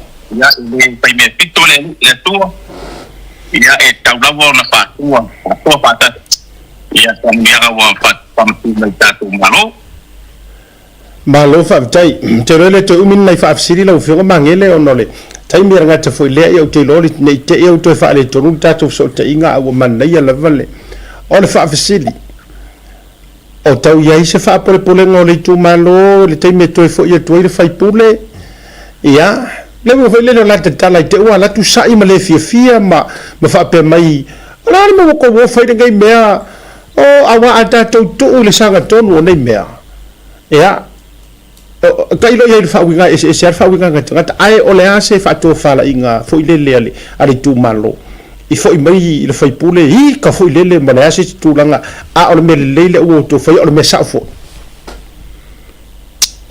tai lava siata ya o le tu langa la mo ya le tu malo ele ai lava ma se fa po le tu langa le e ya na o tala noa ia wa tasi moi lava tu toa mai to pa mai ko tanga I tu malo ia ela lango lava le pa moi ta tu tenga malo ia elo ia fo se tu langa pa po le na I tu malo ia ya su mai ne ma to pai sine ma kai mai ia a to ko ia a tu ku ia tu lang ia ona se le fo de me ole hala ia tu malo la pa malo fa tai ava no fai ulo fio mangele elo o malamba yulu ngalu fa tele tu langa me uma ia a ole lao le fo le nei o ka tangata Samoa ai le tau mate fo o tangata tonu e alo lo fai le tu malo sa matu te talo uma na paua le nganga na ya matou ia uia ala o mea pe upo masendia ile tunu va fe lo ai va fa kerisiano so le pule ya o tu langa le la u mai ya o le vanol nei ya te tano fo e fai masuyo le tu malo ya awan fa fo mo o na tapo ya to ta ma fa no fa le tu malo o lo te talo atu I ma o le langi ya o le vanol nei lo fionga mangele lungo de tatu proclame tai lava siata mo no abia le nei tai mi pa do le patawa ma ponga tau mon moli pa ia le tu malo pa ta langa no me ganua e mon moli atuai ya nga pa kai te la ya le ngato tama pa na wo le tu malo lo fa pe na na pa ya tu pa tu tamo ne ya le ngata fo ia o wo ma pa anga mo la to umalava ile vava ai ma to ai lungo open the pilot to tele la to le tau mai le tu mano paulo ta talo mai ile fa mo le tu mano ia ono le alofa mai alo ma pa nau ia mai so ai ngadi na vai o le fa leo po tu ai nga pa tele lava ia te o to umalava sa tano ya malang bersama ni ya dewa tahu manu pamu mo ni ya ya o te fa tai po ile tu malo mai lava malai lo ate pa ia mau tam ko ma ko pa tai le to ta wa ya o mafai ai na tu pa ta ile tu malo ya mamalanga pa tan ni na pa mo ya vi ia le tua mesi sili wo ye pa ya ta tonu le ngon wa pasti fi ina le tu malo pato ya mai se ko yo tama pa na no talo mai ya ki mu papo ya masto se tapa le lang ya mai se fo yo le au lang o se ta ko wa pato ko pai ko malo wa tu lai mai yo le nganga le mo le to le nganga pa pai ele lava ele pa mang yanga le tua ya te o to lava ya fa sta ye to ko I to lenga siata ia mo po kalame matang o pie la mo ne ya ki mo wonte no ata tu pa to ai ia awa fo le mala makanga tu ta ko wa no ia ngata po ile ia po le tunga ia ne ya tawa ia ma lo fasta ta tai mo lo pito la ai ia wale tau mo mo ida mo po ia ni to ta ko wa tu I me wo tu ko ia ma me ole a tu ia pa mo ia tele le tu no kalame matang o pie ne ya malo fa tai lo fionga mangele ara ofisiri fai wa mangele fiena yo walo lela ta pena fo yo wanta tu se lo limes fulu mo le na fo I yaso ela fa ofisiri ja pe fiena yo walo ma nisi fo yo le a fa mo ye ina se lo limes fulu mo le na yaso o ia e toton ya mo le fa malo ma fa tele le tanoa lo fionga mangele wa fai o fonga tau mori me so upu mau te lo fol taso upu ale lela ye ile atawa va nga mo so tatou tu malo manisi fo update e to mo wona tatou do lao te tonu fo o se sia va no le aso no ngale le tatou wa connections ile sum ai mo moli tu fo ile fa malo ave fo ile nei lao ma te fa fitai tu ai a fai fo to fa fo mai ai tau so ua se faʻasoa i se taisi o taimi luga o le polokalame lenei o upe faifaleata e mafua na sou fulu sou e mafua mai ona o tia o le tautiaga na totō i ai ao mai moa le faletua masaga le anga ia yo ma so tanga te le so tatu nu iva va tu le tu malo ma se fo fa sal le anga la foi la le na fa mai upo le tu nu antu ia le vai o ai lunga le tu lo le ma fo fa le tinga o la ngona ia ia ona tatu te mana o ina ia faita wina lo tatu ai ile tu fa tu fanga o manuia o le fainga malo lo tu le mai ia ai fa ta yo le o taulu o le o tau manu o tau ta ia e fo malo le to fa malo le fautanga malo le moe feliu le wai ia le ala ua manui ai ua tau osi taulanga foi mo le manui o le fuanga lana vaua wai mana tua mai o le ua failo tau osi ngā taulanga ina ia manui ai alo ma whanau o si o tātou tu malo mo le toel wha malo ma le whaafteitele ia tau te fiso te pea whaaftai le whaalao ina o le nei fiafi ai tātou whaatofa mo le nei taimi a lofa te le atu soifua me manui ha ya alof tele ato ya tama le atawa ko me Manuel ne pia fa soifua ina fa soifua ko yeah oh my good boy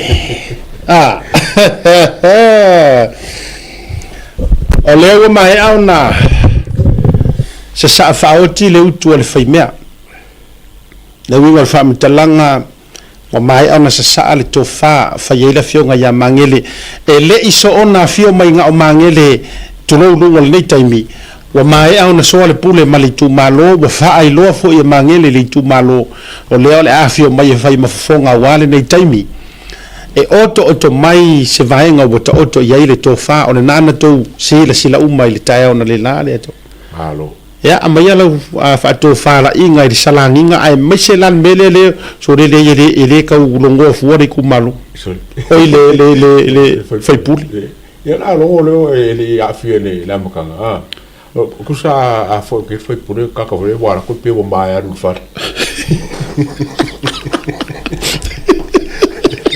le mera lo ka pa kusa wala ko falla wa makar fengaro mo ko sare fa ya awang especial fengaro ko kire yo merfa ko ke aronga la ko yo ke aronga ko fo fe anu ko fa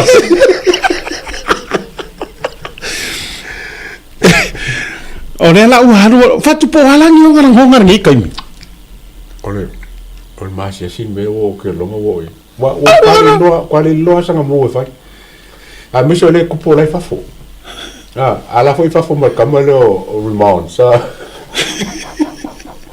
agelo e mau kingoa man tuai o ngi kan ko li mongi nga ke le kai la ngonga o sisikanga e lo tel to ngol te mine nei la fionga ya vai rua o matua ele mai fak au te lo matua ma faro na fatu e lo ngone talu ma mafaku e ui pole al fa ku e mongi tiang ke pole uso ai ke pole re yo ra mana ke la kwa avi from singonga mana to oi ele kai o ngala ngonga mamafa la ngonga orkia inga lia inga la ngonga ka akamai ioi la ngonga ka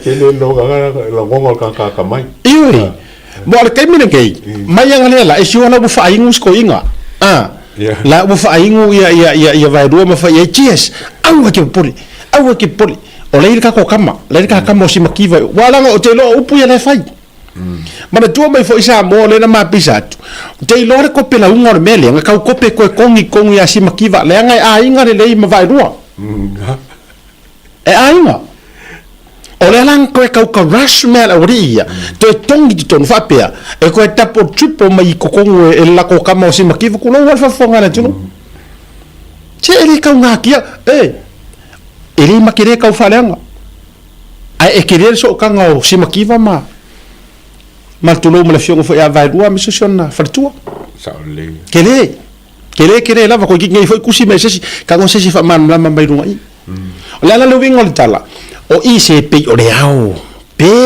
fo merkala risko inga se pe o le au fo merkala lu makasila fo ile ka mo sila le a ko susulu Moatoga. Se ele fou ia te au le mele. Kaka mo konga. Isa o iru be makasina. Se ele fou ia te au le mele. O le winga le tala. O le la ka kope ar ka uinga o mengi ko kongu mangura sa fa ima yesi makiva yo. A le la fa fitai le tu malo e fa ato ila loina tau pulenga le angarti Apollo marfidi. Ba esere ki Apollo esere fili. Se usua. Wa makua fa ako ila loinga. La tau pulenga. A lele wa makua pai pasa le ku malo mele. Ah. Ele foi pa karili ku malo, pe va kuri ku malo o ia mafo anga nga poloka il fa munga ri ku malo. O nga lesa va ku fa ko kwanga, o rupure fa ko kwanga. Awa bako e ku le ku malo. So nga mal pala me ia ele ku pomai. Ia nga out lava mari ku malo. Nga sawa fa fu Samoa. Fongolo mari ku malo. Lai tu lo ole tala manjoe manino le fa manino ngam o ma upu e le ma ko fa makala inga I ma upu le sau noanga le fa winga le sau noanga le fionga ya mangele merna a tu se si tu fa mai wa leva nga ma ko fa karikadi ole respect o le fa alo ngia ai o sidinga kali se we le sau wa manga e fa se le nga ma fa le mele manga o e fa pu mo ai a fei mai tu fa mai muso fa ta sina le tu malo whakasinga whaafea ku malo I le ngamea. O le sailinga o hami o kongo, o sailinga o mea uma, whaafea nga whakasinga. Ia whakasinga le whaasisila le ku malo ia mea whai. A whaila, ia la kako wola I mea. La tatou wola e liu. Leanga lo ke kala ngore isu. A whainga malanga mai sa fua, malanga mai e ifo I fea. I whaleaka. Ia o papu. A fainga manga o nga mafainga sa vavali mai ma fio mai le fio anga o sa fua e o mai e faile I fonga o ngi upo mangi kala I lunga de social media e le I kau kala isi se video nga o kuskusinga o le ala mea le mawhai inga e li fo e au mai lo ku malo e o mai ele o mai e ifo e o mai e o soare puli sa fainga o fienga e mai alo se kasi o ngu ku lo lava e nana te whai atu pe atata ua tuli le isu o mea e mafai ku kala lingo nga fai I le pale mia I lo kari konga ke lo e siria ku nga mafa o kala e vevesi o kala e kau wai whaafekai ia sa singa ku loua whaafekai ia I le ku malo o nga ngai fo maunga kolu sa mau le ko vai leanga o lai ko file mu e aka mai kere ko kili e te le fato se situ a ko inga la fonga ia e kau wai e kau wai ku malo I mea ole winga na fa matalanga sa fa ngo fia la nga ko kalia inga ngisio o ko le o mai asia fio anga sa fua e o mai fa ali le vale le o ngongi upu fo I mangi kala wa sopo upu le ngo mai fa ali le vale le o wa fo ke unga inga ia sufi le finga ngalo wa afia ole a o fa muinga ai fa fia la nga ele manga o mai au kamai o ringo ma lau vaenga e o mai e kau sufir finga ngalo ore ka ika I o le ku o kou kala le mafufa ia le mela le mua o le o mai o le ku malo a ke I whawhasifa o fa liwa ngan mele o whensa oanga o le whenga le mea ua o whenga kairi ku malo o whara ko mwhari liu mwhasia la ko I loko mangako o lupu le whapea o lai manga o ia palmi o ako I fo e ai ma se mea whapenga nga sa ngoi par mia le mo se nga fa penga pa wa me lo aku e kalangoa o fa li nga o fa nkai no fa li nga ko nga o fa nkai muso o e fa mai e muso o fa kwes a le la te va vai tu mo mai to wa to le sa no mai to tele bo telo o le fa pe mai nga mo ka dia le fio nga le pa le mia ku se pe wa la vale a fio wakalia yel palmi ala le fa ko ese ko le ku mano va anga me mo palmi ele I makala le ko fa mama lele pepa u le sunga le ali ku malo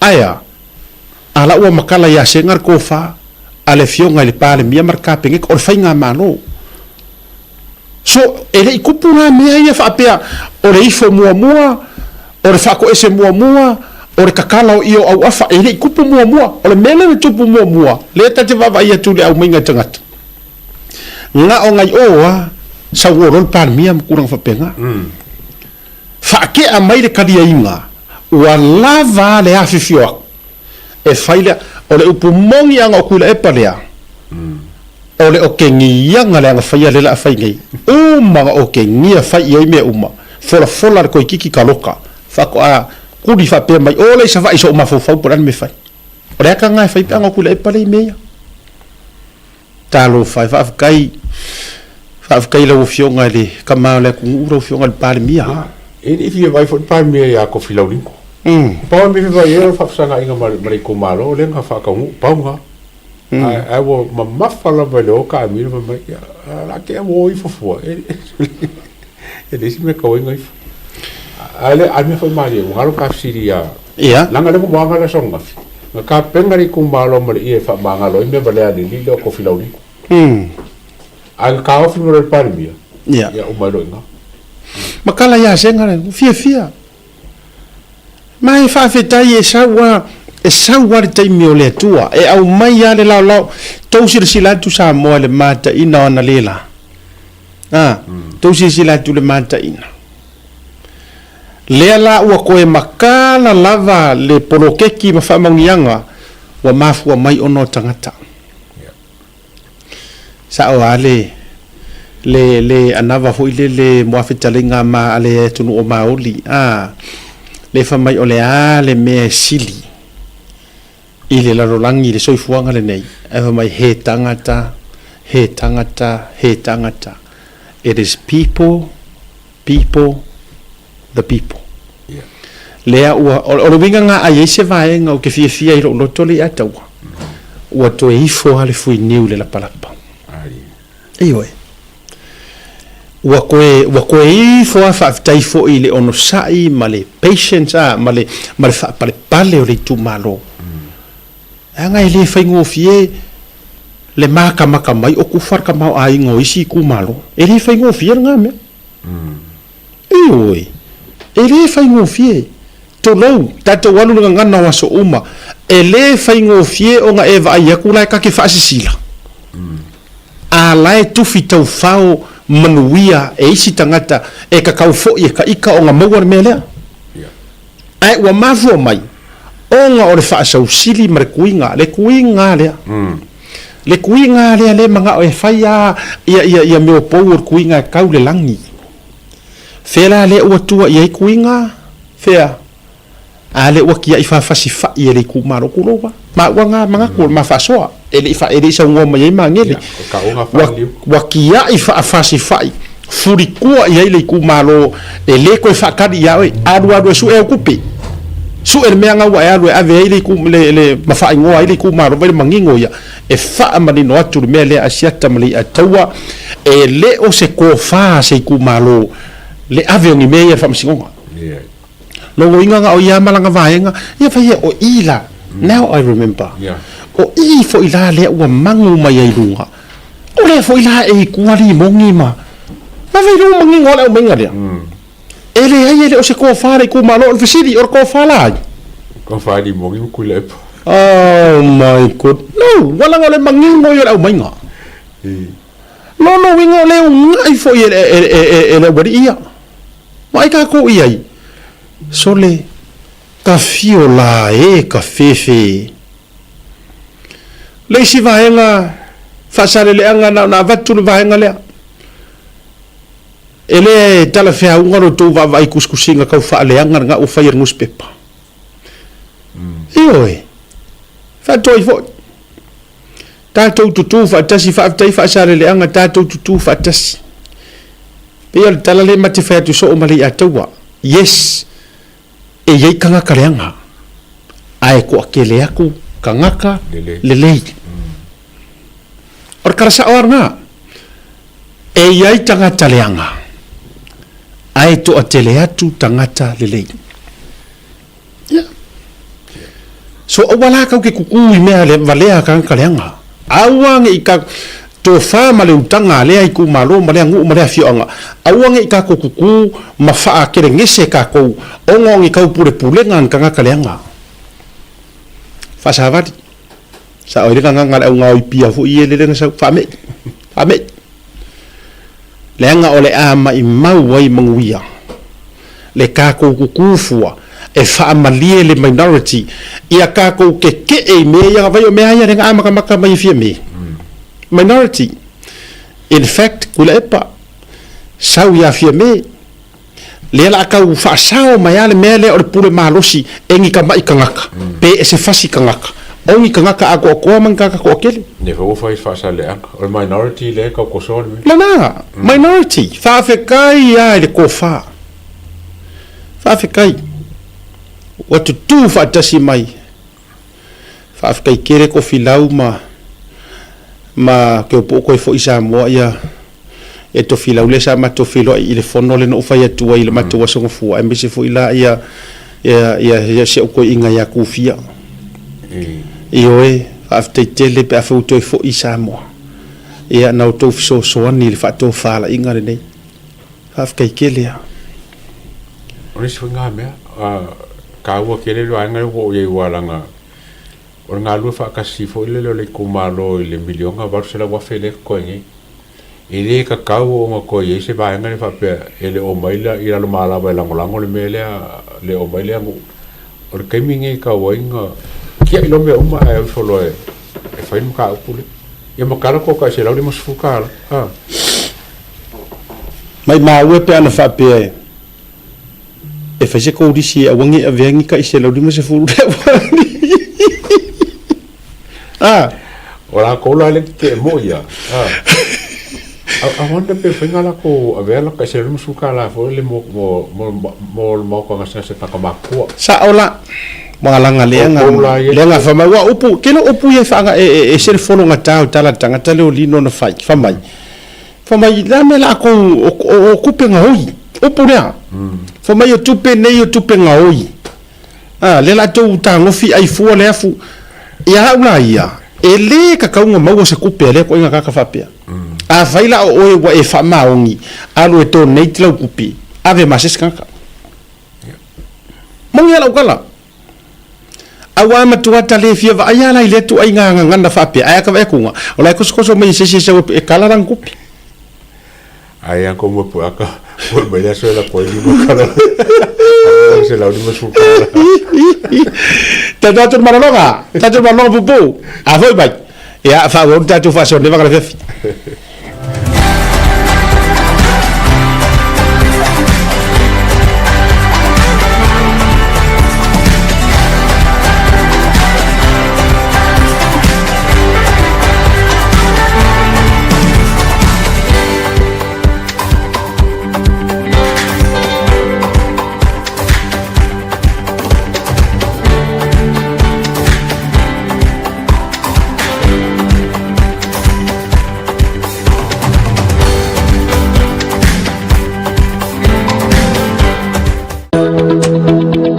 Talo for lover, and welcome to Anamoana Hotel. Located in the heart of the Vaitele industrial area in Apia, Anamoana Hotel is a place where comfort, connection, and genuine Samoan hospitality come together. Whether you are visiting for work, spending time with family, or traveling independently, we are here to make you feel welcome and at home. Our hotel offers a wide selection of spacious and flexible rooms, thoughtfully designed to welcome both family stays and independent travelers. Our single and double rooms feature modern designed showers and bathrooms.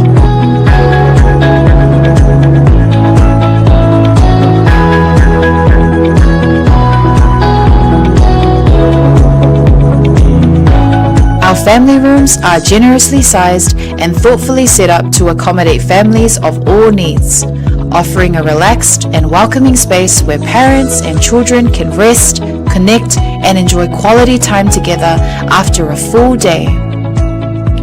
Designed with both comfort and practicality in mind, these rooms are ideal for longer stays and family visits.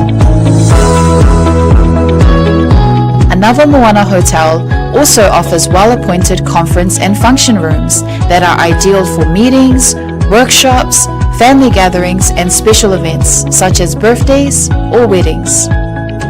Whatever the occasion, our spaces are prepared with care to support connection, productivity, and celebration. With restaurants and food spots conveniently located nearby, you'll be surrounded by great dining options and warm hospitality throughout your entire stay. Book your stay with us today and receive a special discount when you mention Hana, Asiata, or Martin upon check-in. Visit our website www.anamoana.com.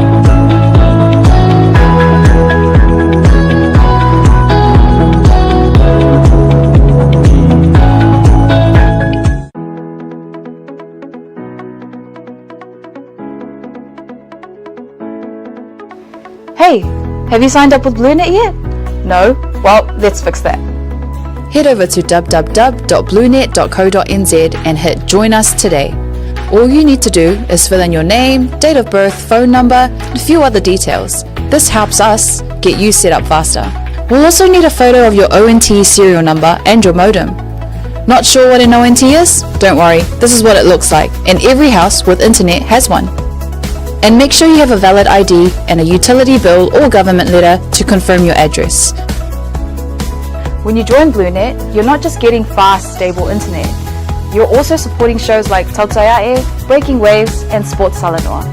Your Blunet subscription helps us bring you more content. If you sign up this month, you get $10 off your first 3 months.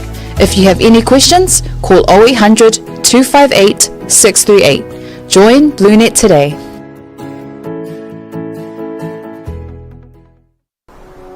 Te bro batile o sfuma limiruto te ni itulau no. Fa te atuana I tatou fa sisilanga nei. Ale atawa. Yeah. Ia o na tatou mai rola ia le se tatou va ai le tatou fa taunga furniture. Sao Yeah.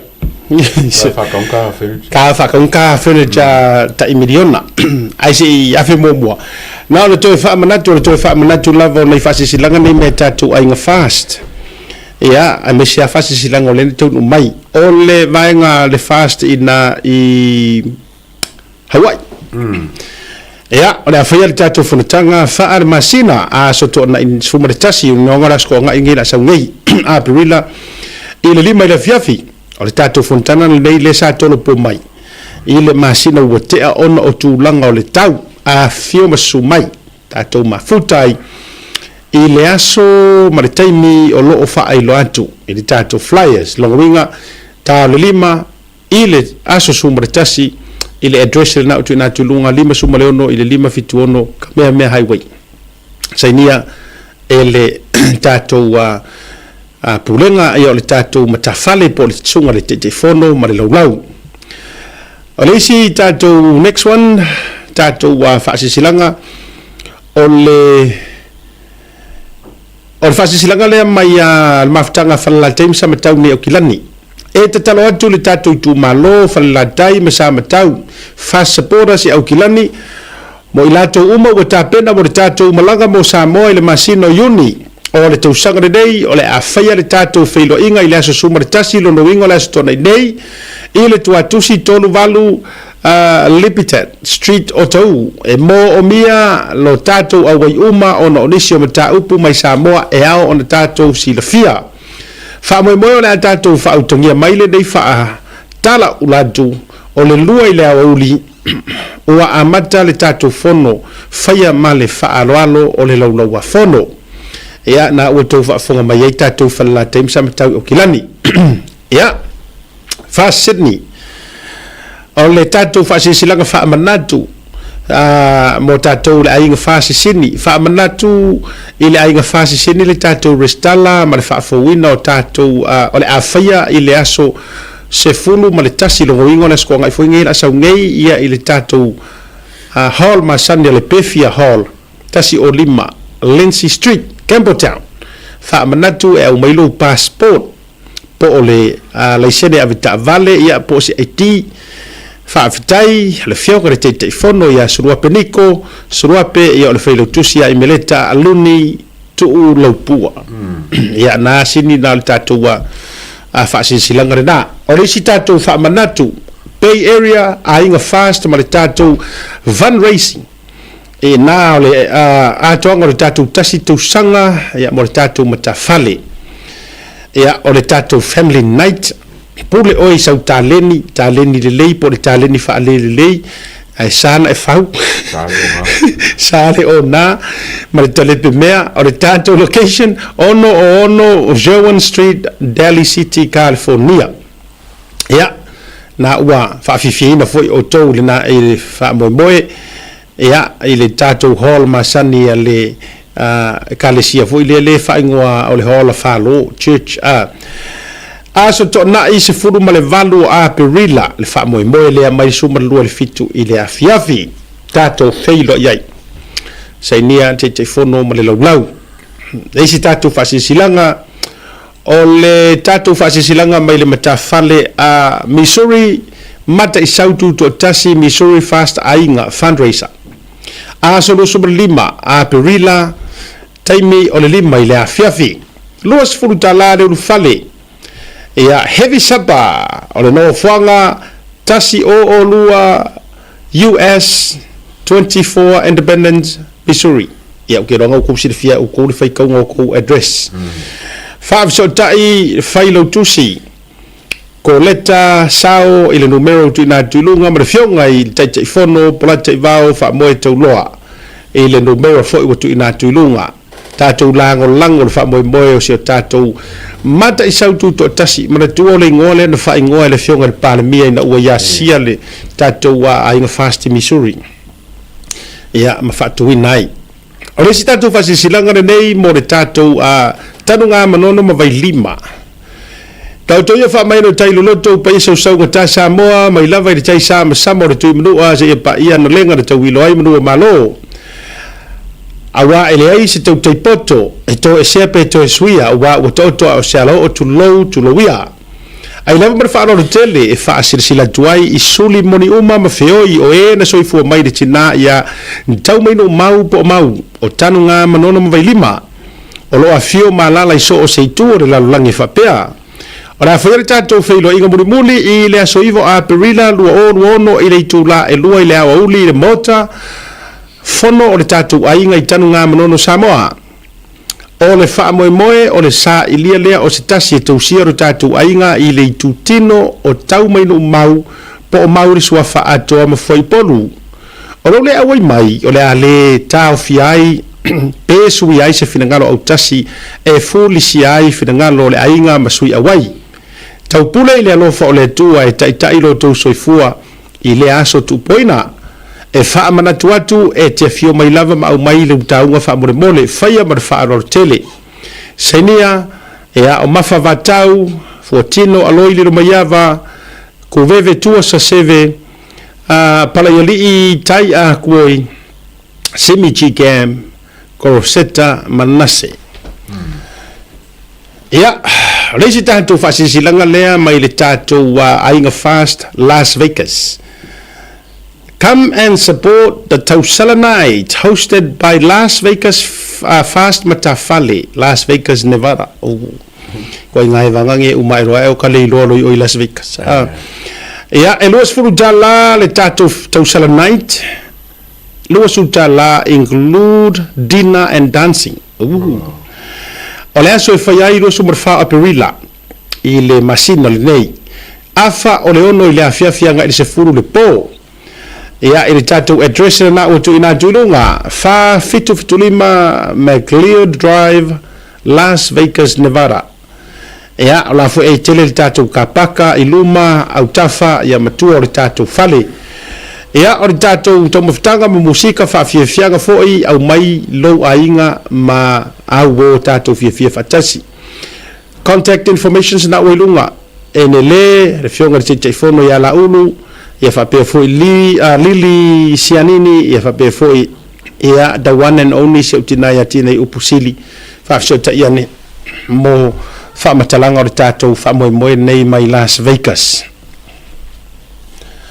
Ia ma le faasisilaga mai le tatou sisingafuʻa tulaʻi mo Samoa, San Bernardino County, Samoan Flag Day i le vaega lava lea o tatou kirikiti ia toe whaamanatu atu o lo te tala le tatou le stala to ta i kirikiti ma le tatou sisinga fua taimere nei au tama o lo maua pea le avanoa afeta la e te whaunu ai le au tama manu malo fitu wafetala ai fitu se lau le whaunu mo au teine manu malo lima afetala me la lea au whafunga mai fo ia tatou au kirikiti fo ile sa tatou iai le tausanga na te nei ia tatou au kirikiti le sa iai le tausanga na te nei ia o lea e ta tala le avanoa mo o to uma mana tua me foi and now on the suia o le maftanga can we just have the same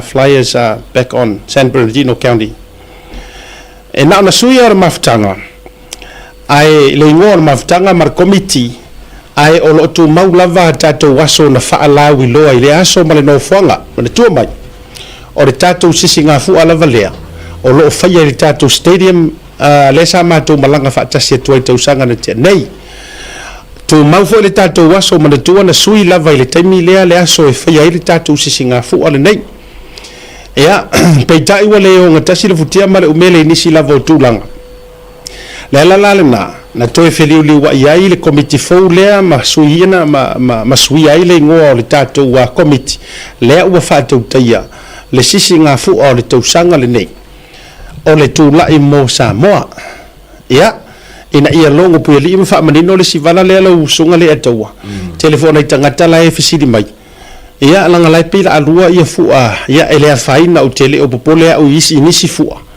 aina paule o le fua lea whaalau ilo atu i lunga o le tatou porkalame mai o lo o iai fo i le lango sua le tatou porkalame le Blue TV ma le Tautai A'e o le whaasara lau tu sa o fo inisi o na otonga ia ele tatou Blue TV ia mai le aso lua su maritasi o yuni a nga ile aso lua se funu ma le fitu ina ia fofonga ina lo tau pa ia mo lo tau mamanu o te leo a mailoa lai nisi sisinga fua ia utafa e lava ia ai mo tatou au kirikiti foi la ia sa tau au waia i le tausanga na te nei o naena manino lava le tatou komiti mo o tau o naenga o komeki lava le tau qualify foi le toe join au lava le vaenga o le toe tutongi o le tau nufali ia ona whaata o toila ia lea na lau to au mai le tatou wha lau ilo lea o na wata tala le tatou le stala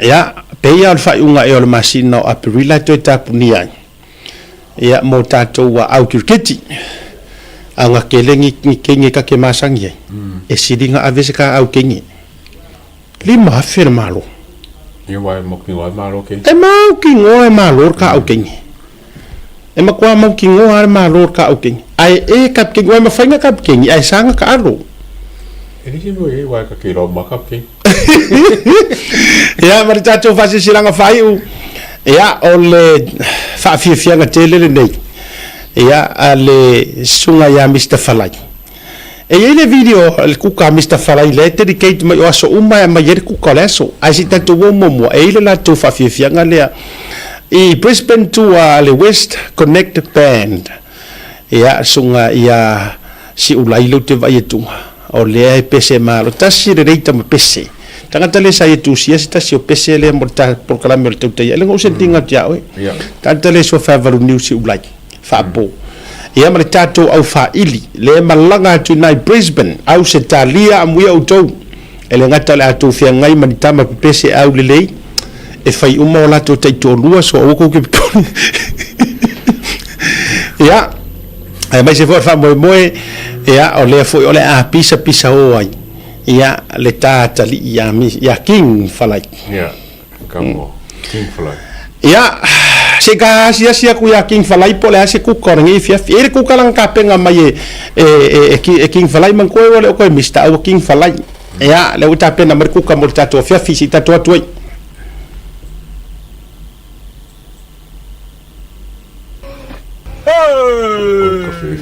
Matar fatu asiata la ko ingore ya kawa ke va ya kumakua ngofo mere ya kawa makua molia fi ai makala pokalama kukola fiafi kako kukola fiafi Jerry yaki chicken. Yes, that's the chicken.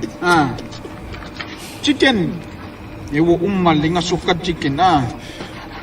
Iya. Singa kamay nga o kong so yaw nga ya ka ko siya kuka. Chicken. Hai. Iya. Hehe.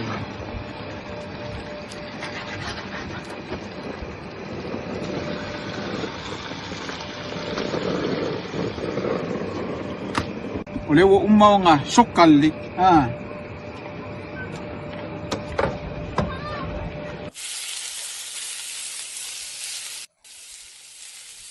Almost ready. Teriyaki chicken. Ready.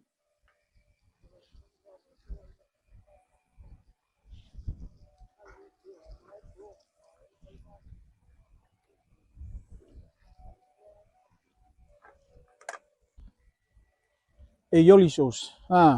Garlic aioli sauce. Sweet chili sauce.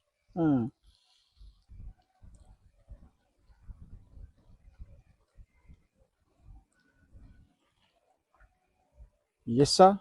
And the last one, onion.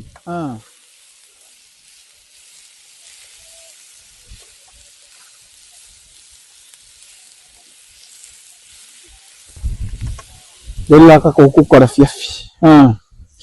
Iya. Makamaka maile ya kawa masyak. Asok ka ngoy koffol ka kumya.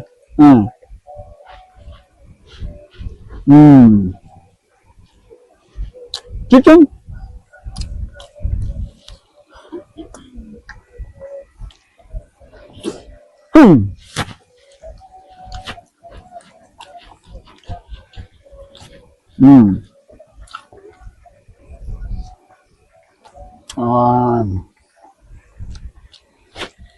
Yummy. Salad. In salad, rice, teriyaki chicken. Woo! Shaky. Manguira fiaf. Do Javik Mr Falai. Oko uma. Manguira fiaf.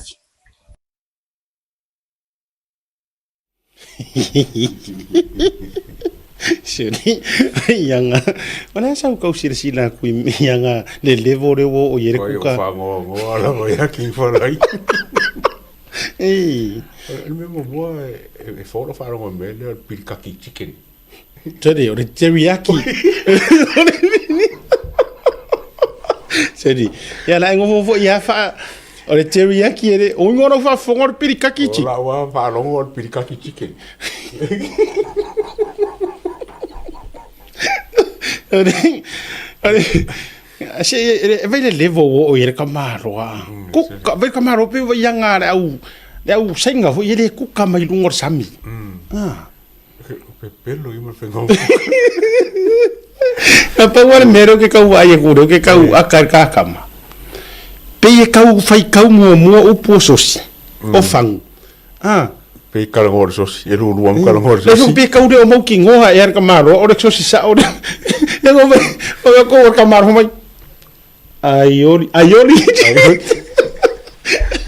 ya awale ga yang kuka ke ba kuranga sorry maka ukia yo ya fa yo naito su ese master chef awale ngalo king falai ya tasi fo o tatou sponsor ngo sua te lo wa tau fo na si sponsor falai ni tau sanga o ka ya yo iyo wa langa lo fuck cover for kamaro iyo e fai lo ko no mai wasi foi mana sponsor mai ka lang ya fa tai ole o mai ana ini so tatu fa sila ngare na tu inatu ya wa foi le fonga fa fonga mai mo tatu no tatu wa lango uma le fasta me se fo tatu por kalame me so stanga talava ya afio tu celebrate fa tasi ya elengata o fundraisers ai la tau fo yo ai nga fast wala nga ole fo malanga mo Samoa le tau ma ya kere fo wa fele malanga sam Mana tua Singapura, ia la to te lava mata fale la ta pena mo le la tu fainga malanga so e taua. Taua la foi. Ia le lima fatas. Ia o e foi na mo la no malanga to malanga samo. Ka ma ver ka kukala. Ka keo. Ka kukala. Io e. O I la va ile tu nu ka ki sau fa ai kukala ka malo. Kuka. Mana ia o tai fia. Le korokoro foi le kai mo mai le nga la ka konga ka test wa la nga kuka e ka wa ka le o ngora kwa fully fa in mele le mo io ya fa tai fo te tu mala unanga le fo I o so tu lo fo ile te mari le fa fo so fo tu ya isa me se fo yo le fa na mo la tu le Javik Island taste e nai me le pone au se talia ya la ilungo la to website ya ngata fo ile ta to fa lo lo ilungo por klame o le si vaenga o lo o whaanga solo pea le pau ma le discount le Anamoana tolus 4%. Tolus 4% le te mana tua o lea e mawhaina sifuru su lima lua sifuru lua lima. But o lea lava ile uma le masina o le e seta. Ia le fwisa morfiso te inga mle fionga le tamaitai pule. O lo whaanga solo la le tolus 4% ai e te alatu lava ta uai le Tautai A'e asiata ma le ataua. O nga maure la kosu. O na maua leo le tolus 4% discount. O mea umalava o lau nofo o lau tau mafa e o fo I le taavale le rental. Oh my good boy. O tatou ia lupe matasila le motonga e de discounta o iso stai. Kanga le kara fui. Iyo e te afea iai. Iyo na tonu lava. Ia se ima afe mai. O le ua mai ale tatou wa faʻasoa tele. Ia ma o ia faʻasaʻale le agalua. O le whawhitaitele, ia, o le awa foi, mo matala ia senga, le tūlanga, o le whato whala inga le whainga malo, ia, ma o le watoe, iwe, ave mea lofa, tūlanga wa, ta o tumaile ata ua. A kakeri o se asiaka, maka mwhaiko ave kua kangi a, al whaipure wa, e iei kaimia kau whai ei, a isi kumaro ave kua kangi le whainga ave kua. Ia la si tatou mata pe le ata tifanga la langa uka uel mele o le ka kifanga. Sa o le leila u faafsiri le atau mana tua mai. Wa ese fainga al fa masingo le wa yai. Wa koe avaku ai kokongu koe karusanga ku kanga kai koe mai kua. Ai musu. Ai mana tua e yai lona. O le mele na musu ai e talia le toi ave tua mar fa paui tua o le tangi atu iloma whaasanga ia toi lupe. A tonu sa iai ni ana mafuanga. A ore mela lea. E le ai masanga mafuanga wai kasi lavar mafuanga le kangi ai ia vai lua. Ore manga oe kakala mai e malor pro keki. Leo kakala e ala il whako whala I ngā ia le ku malo. E leo awala atu se whamasinonga. Le winga la o whamtalanga. O te leiloa la po le ha se isi se o vakuisingi.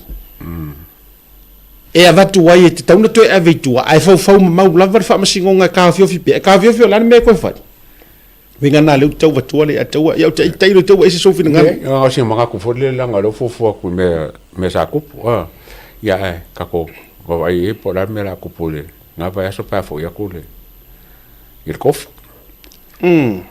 ai se le fieso ngia o me fai fale Ede.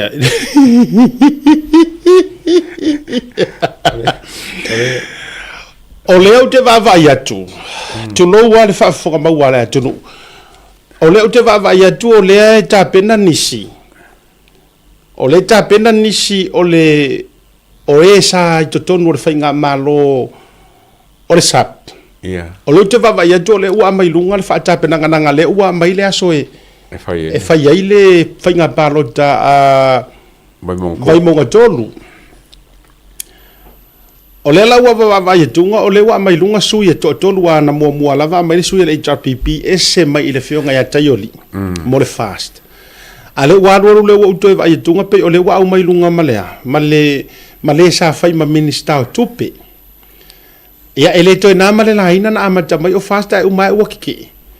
O lo faile la to minority government I lalo o sap. Le to na mala ina le fionga ya lo timu ia. Lesi. ai toi foi mai la le whaamatalaga I le tatou informations lea le ataua pe ana fai atu la tau atu ia a o whainga mālo le teimi le nei o ma foi na faini nai fiso o tainga mai la tau e ta o tonu iai le au ngore suesuenga peitai na ona whailo atu o le au te vai atu o le la ta mo e mai le si o le ia ia ai te le la se suesuenga I tu atu o le melea I mea fale miliona lea na whaatauina mai I lalo o le la tau pulenga Pulenga le sap. Pulenga le sap. E ke le la se suesuenga.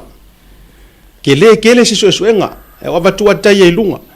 Pe ana fai atu.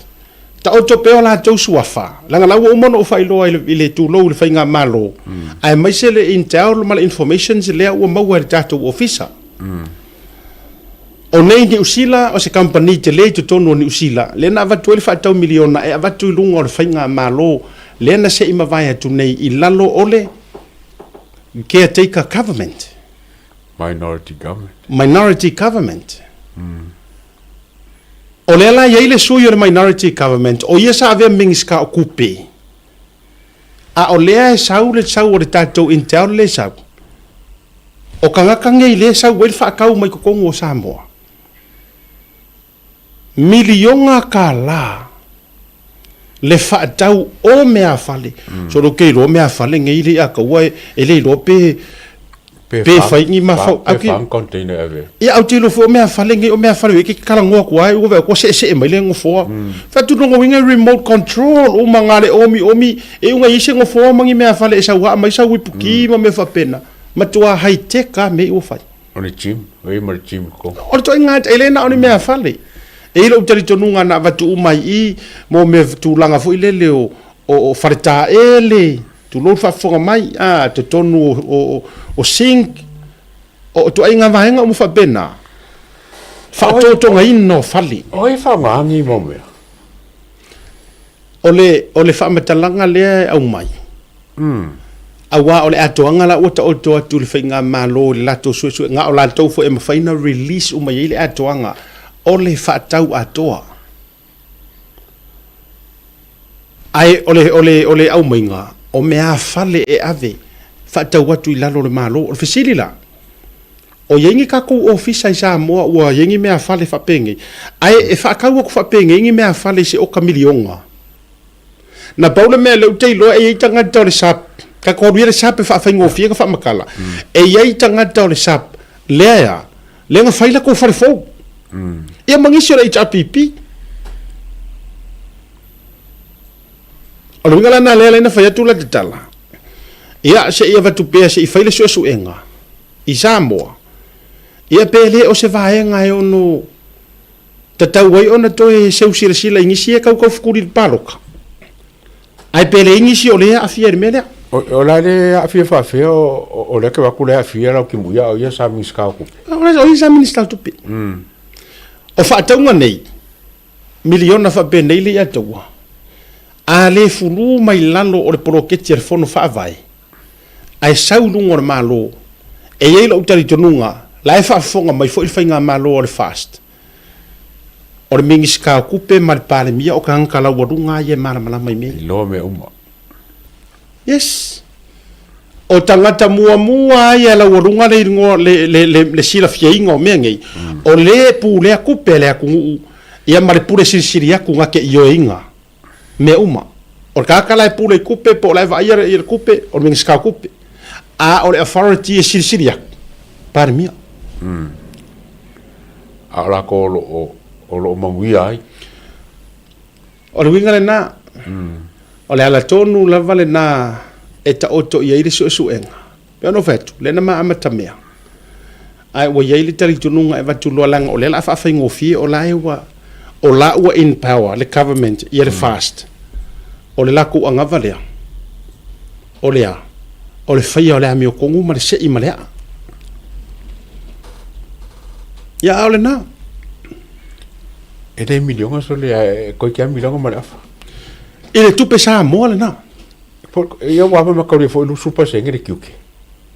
O afu e matua ova. Ai le kauri ai le freight.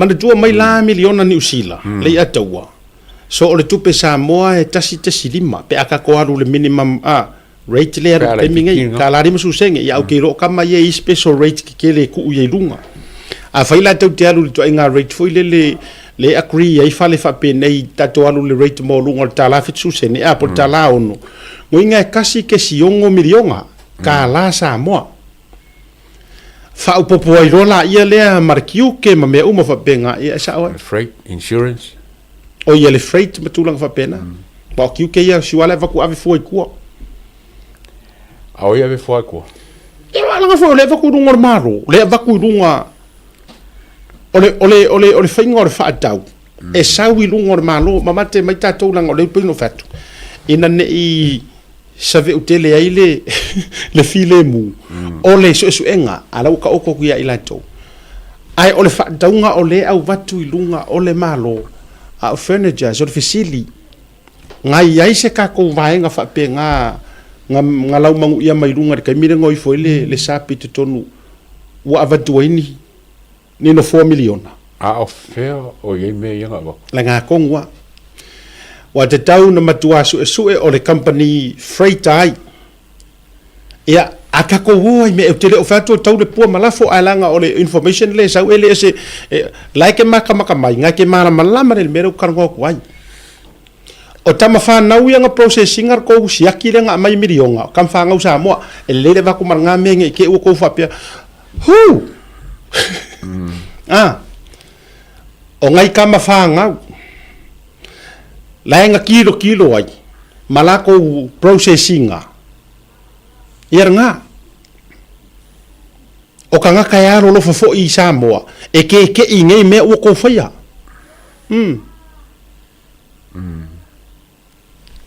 alo bingala na lele na tafayatu e o ai kanga kaya say let us set this straight for lele ato e maka o marco aquele wera peke fia ile fast peke ile fast e maka uma po kala meringi o tangata foi mata mafana wi fa ngaru ngai I company lau te langona uma langona fa tasile le ataua o le leanga o tangata ayafu o le ala le na so o se mea pi o ai ko ke faia o ko ia ko ke o mai fai mea pi o company ngai po fia lava e ai ko ai nga fa kau fo ile le e karia ngo fie kanga kaia e ai ma fa dau e matua e uma ko pa ku ai u nguko kanga ka fa pe really $1 million furniture ale ava ku lunga olea e nga ai sangi mai ai o ko nga o kupi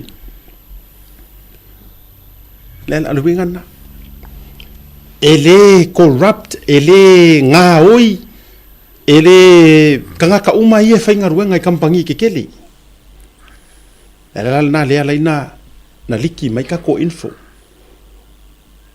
le ala ton wal na o manatu ava tulunga la ngai silsila foi le ya tawar melia ole atoanga pe no fatu no so ka ya ku Samoa wa vakule information si Samoa mtulanga ai a fai e kauanginga ku lunga I e ka kauanginga langa a fai e vifo lunga ka au kure ai samara wa ai sali Samoa la ma fu anga la lai fu anga le ai uto te pole on sa mai tatou tatou fans e okay mai loa nai vaenga I e tau fa se lau pasenge nga se ki mai e la tu fai loa ale fai loa ko ma mo fai loa mai le press conference ale fionga de pan mi Samoa il temi mtustal au uto te pole al temile nei ono le te va ia to le la matan tauta mo ele si au vaenga o le fesidi e responsible le stangata le email le fesidi ku piko nga fa makalanga o lau ke mu ia sa o ia sa mingi ska kupe ile kaimi ole kaimi le wa sa wa ya ma va ile fonga va no o upu mama upu tautino o ia sa mingi ska kupe o fesidi nga ia mala malama melia o fesiri nga le make vakua theories o ia mala malama ile melia o ia ilo me aku no ai so mai la ka o grupo se uma ma fo mai grupo o so mai nga kai lunga welcome back to that guy ai o le fesili toe foʻi mai lau sunga lau ki mu ia o oe lea sa e mingis ka o kupe o e mana malama le whaakaunga lea ai whaamaka ele o ele sengi ai I'm just saying whaamaka ele o lau sengi le ke sengi le siaki lea ai a vai o oe nga sengia ai sea o le alonga mafu anga wa wakoi me i Samoa ai mo ai e mo ai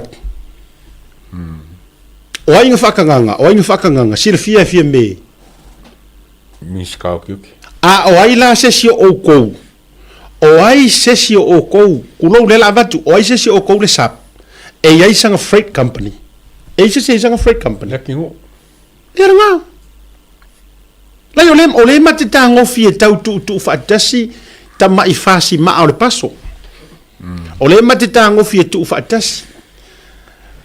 Do you know the reason I like ki nga me le at honestly ke lor mafuanga o upu ya makala ya wala lau i fai nga malo i se lau di masfuru le kufa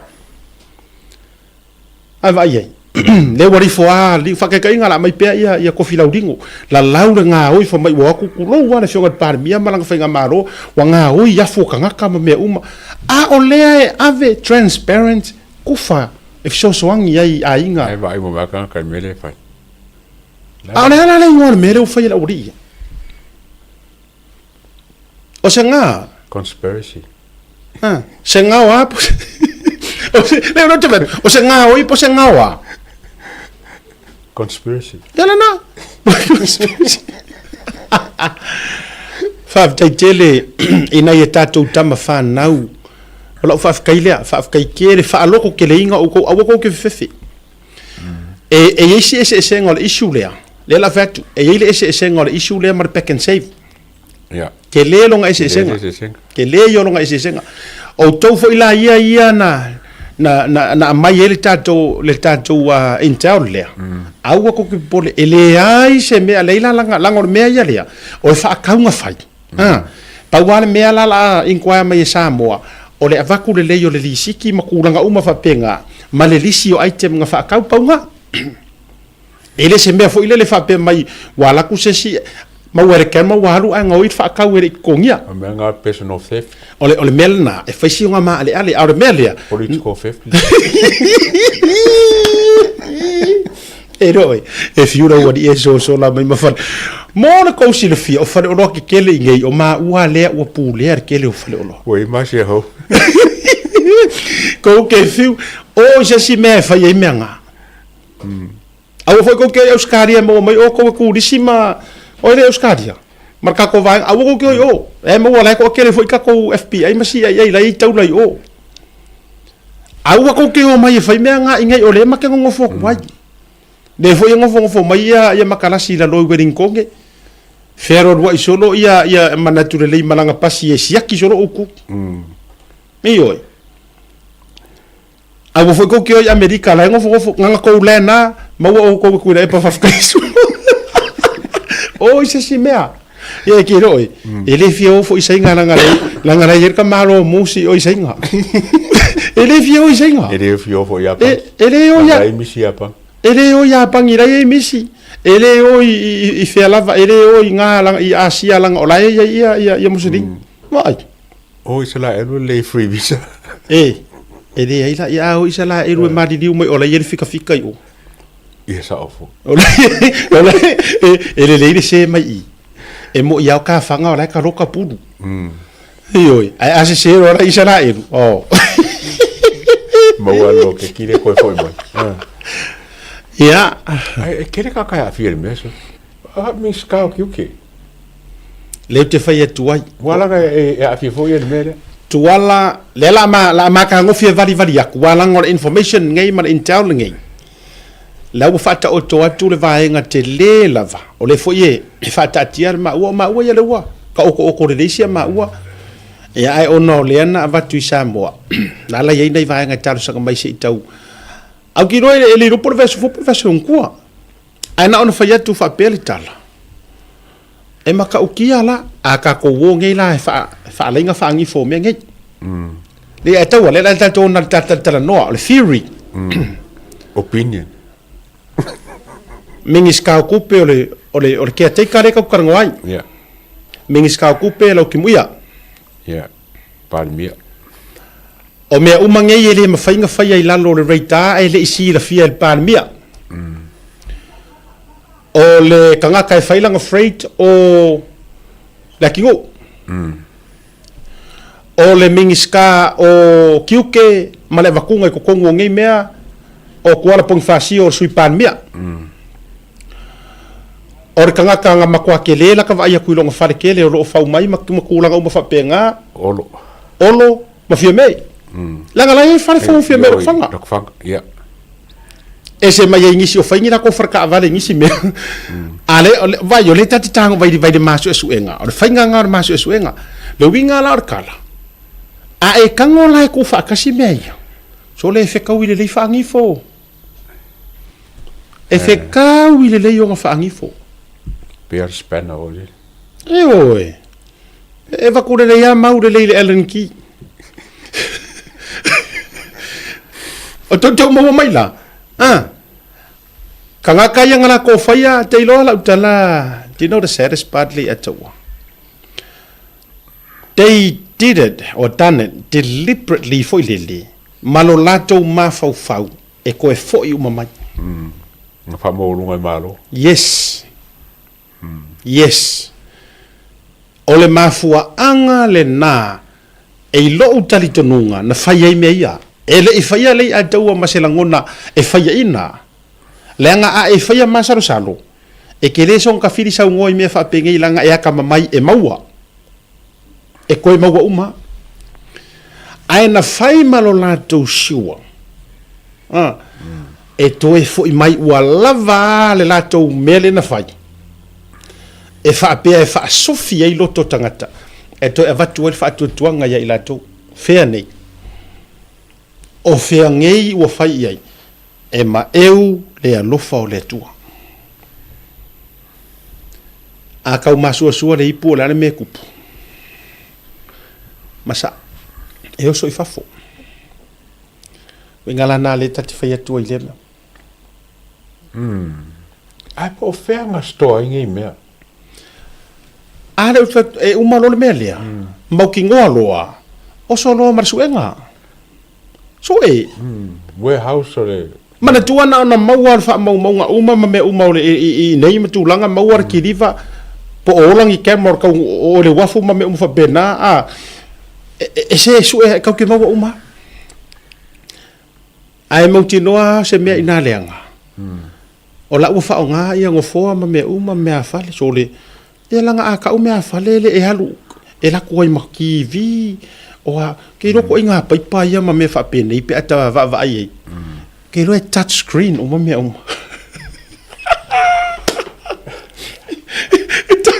kiro ka iro fo io tauri e ka ke ka mi miro i America kiro ka mai ke la ko remote control e ku la ro soli e singo fo nga so le boka sa fa ye kama fo ye le ka ke nga ro ka sa fa ya va ke ro ka kingo bo lo mi ka i ka ngo fo sa ya fa vela fa malu ya ke ro ko nga ngo fo ma nga le ka ma seki ke le ho ye ka i lo fo wa fele e fa na ki mu nga ro fa nga pa ro ka le ka ka wo me fa ping a va lo de va te su e meia e su ele le meia kakawa so e no e fatu lau tala o le fionga ya lau timu ia le o se sifo o se tangata ya na tawhaiatu peita yo nei mea na tūra i mai ma la tau whiriwhiringa so na na tau whiriwhiria e disconnect ma whiriwhiri ese ka kou mau makari kongunga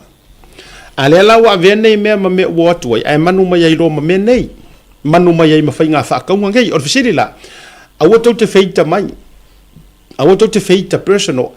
At least ayaila se ko justification. Ayaila se me ko ke o mai justify ko fa kaunga ia.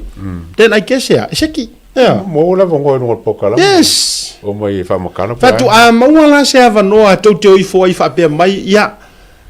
O me ifo mai ori. Au ko fa mai se langa o le wo yel fa mau ni anga moi. Ai paule me ko ke o mai e ka o mai. Ya o le milionga nga le ska ngo me ori ia. E o me la ia o me ia. Ya.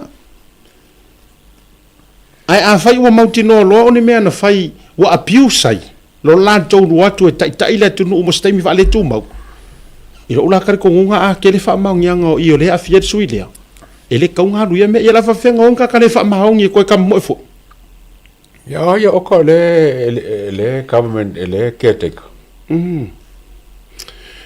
te lo ni fale tu lo wa ni fale ta ele ma fale fa pe na tangata ki lo ayo ni mapor fo i pi wa kausi kaili fa tono topi e aulo uma me sa va vali ka ngakang pe fale la wala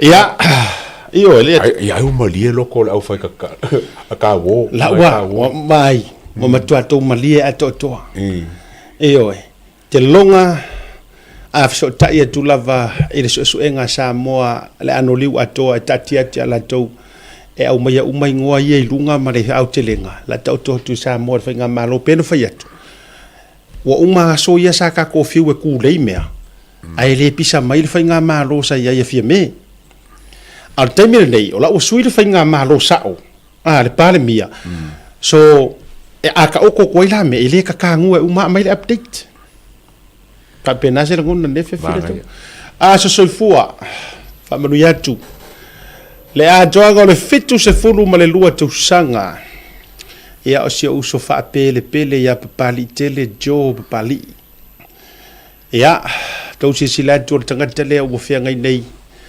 ia ma le fofongaina ia ma va ia o mesina tau le fionga le au mamando le malo sorry le sunga le mali to ma sangiro ka ngule tu lo le fa langi ngor sunga le no fo i wa fa langi fo long ia o ia fo ile te va tu jang ta vai makapongi sale ia sunga le na ia pari tele cho pali a to ngono no fitu suma lua o le vanga mama fu ka masia uso fa pe au ia ngare ongo lima pe ongo sifu o ka ki ngore e fo ile le te le va ai so ave wo fikuru wo ko inga fo e dira u po ori ia fa manu ia le tu e lo wasa so fua ia sunga pali manu ia le tu mo pelo malosi amu ia fo o lo e tu le sunga le nofo sunga le mali toa ia va tu on sa ma fa ngale ave e fa fonga ia Samoa mo pelo malosi e tu ai ia le sunga le nofo le tapa au fasina ia me se fol pa yo ainga ia ora kama fu ora kama lai kuku ko kasi la kama ile o 5 iyo ele o ko manga or ko inga me iyo ia tailo ia o ai o famani atule tu lo wasi foso ia tu lo sunga pali ia mo fu se avno to ese mai mo ste mi felo ia malisi o to uma o lo famnu o to was soifua a so fa na ule so o vai foi se uso ia soafoa ia ilo was soifua fanu ia famnu ele tu ele tele yo to sanga ia talo ile tua ia fa poponi si to sanga malisi a se tele to tua fo ilo na finangano ia tiro paule vanga ia toa ia wo marita to programe ne vanga la fia vita to filo ia ile aso tofi ai mai ate ma ua seta bale atawa mari tatu team fa tofa fa soifoina soifo SMI Hardware is proud to be Samoa's leading provider of high quality steel, metal and roofing solutions. Colors inspired by the heart of Samoa, from the deep blues of our ocean to the warm natural tones of our fala and tapa.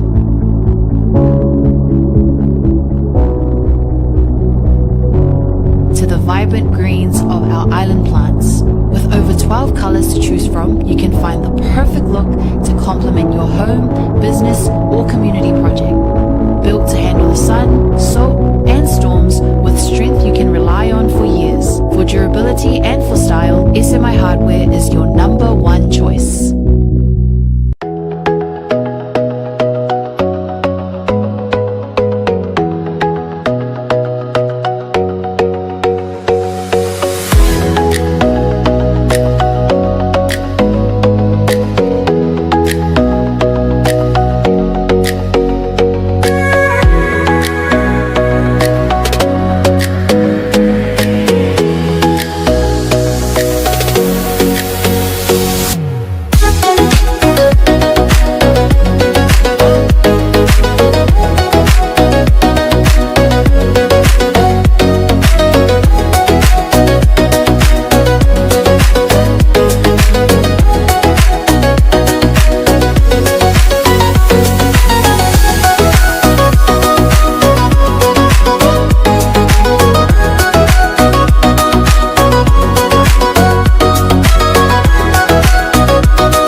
O le Os Pacific Funerals na whaavaina le tasi le afe iwa se lau i wha i Sydney, whaamauina o le lua i awaunanga o le whale maliu o Samoa ma le Pasifika, o whaavaina i Australia. O lea ma mia sa o loto e tama whanau lawa Samoa. Ua silia ma le tolu sultausanga o lana tautua whaamama avenga mo tātou tangata, ua tele leanga waa i le whaafoina o le awaunanga, ma ua matua fo i le iloa i le tautua. Mātou te mafai lava o na mātou malanga atu i maota malawa e so se taimi e whaatala noa ina mta upu uma i ta pena i ailwhai ngā malanga, mo le ua wala au i aile atua. E ave se aile atua tu vale mane le mautonu a inga whaanoa noa, e le a whaina po le hale taimi. E tā ua i mātou o tātou tūmanga no ua malu, ma o lana anawa tau ave lava lea. Dignity of traditions is our service. E tautua i le luas fulfai tu la i le fitu aso lua yaso, mātou te ngā lulua e tu samfina ngalo mana onga o a inga, a le o so mātou manao. Mo le fia maala malama atili o na sila mwhai tau maala malama le ili mātou tu lau whamtalanga le website www.ospacificfunerals.com.au po le telefongi le tatongia tasi tolu se lau valu ono fitu o le national o lua fitu lua fitu whawalu tolu o le mātou telefoni fia viai o whaari mo o tolu tasi wha iwa lua ma fesili mo rata maitai pule na omi masina mua mana tua nei le tautua le Os Pacific Funerals Australia lo fale maliu e le momoe ai tautua ina o ile alofa ma le whaamama avenga.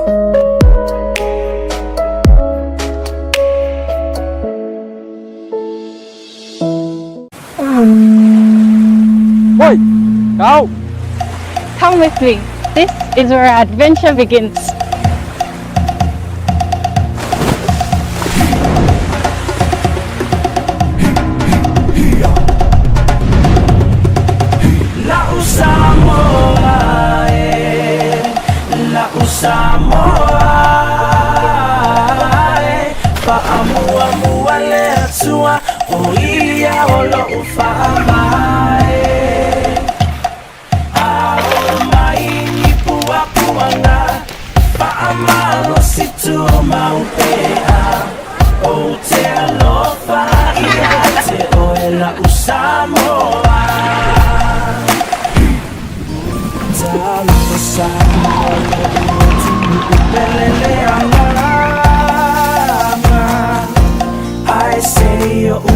Pese atu mafamatala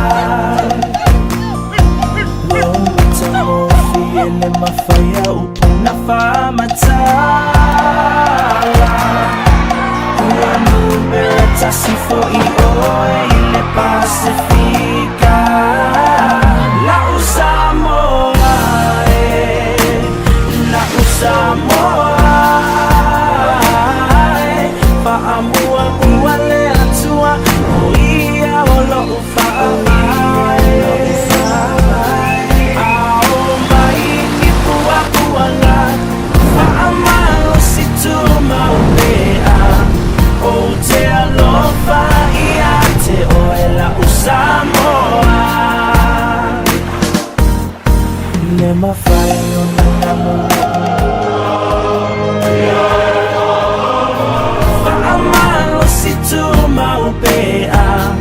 O te alofa ia te oela Samoa La Samoa La Samoa Paamua muale atua o ia ola ufavae Ao mai ni pua puanga Paamalo situ maupea O te alofa ia te You call it paradise, we call it home. This is Samoa. La Samoa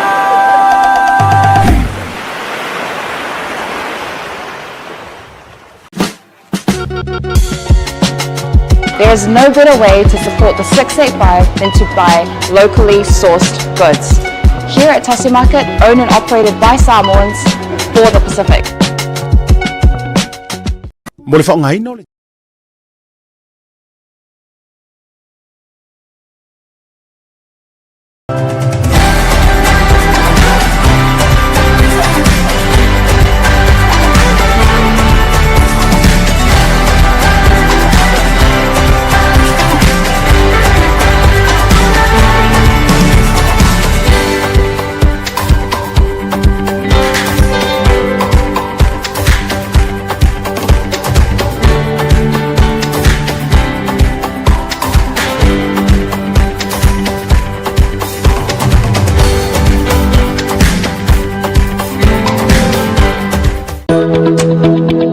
Mahalo for lava, and welcome to Anamoana Hotel.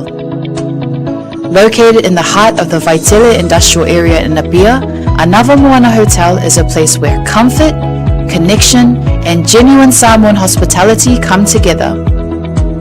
Whether you are visiting for work, spending time with family, or traveling independently, we are here to make you feel welcome and at home.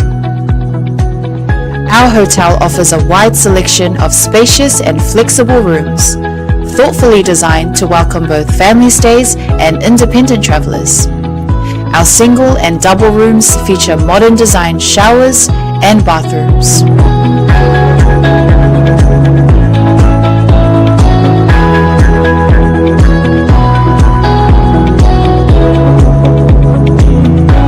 Our family rooms are generously sized and thoughtfully set up to accommodate families of all needs, offering a relaxed and welcoming space where parents and children can rest, connect, and enjoy quality time together after a full day.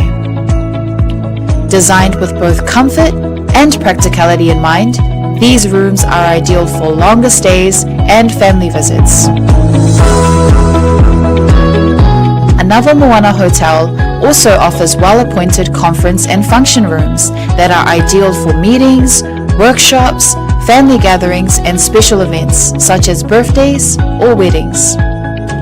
Whatever the occasion, our spaces are prepared with care to support connection, productivity, and celebration.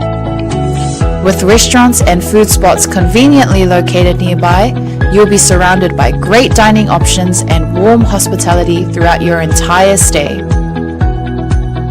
Book your stay with us today and receive a special discount when you mention Hana, Asiata, or Martin upon check-in. Visit our website www.anavamoana.com.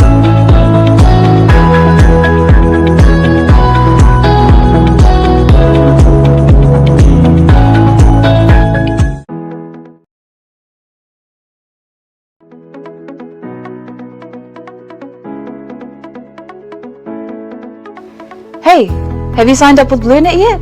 No? Well, let's fix that. Head over to www.blunet.co.nz and hit Join Us today. All you need to do is fill in your name, date of birth, phone number, and a few other details. This helps us get you set up faster. We'll also need a photo of your ONT serial number and your modem. Not sure what an ONT is? Don't worry, this is what it looks like, and every house with internet has one. And make sure you have a valid ID and a utility bill or government letter to confirm your address. When you join Blunet, you're not just getting fast, stable internet. You're also supporting shows like Tautai A'e, Breaking Waves, and Sports Salanoa. Your Blunet subscription helps us bring you more content. If you sign up this month, you get $10 off your first 3 months. If you have any questions, call 0800 258 638. Join Blunet today.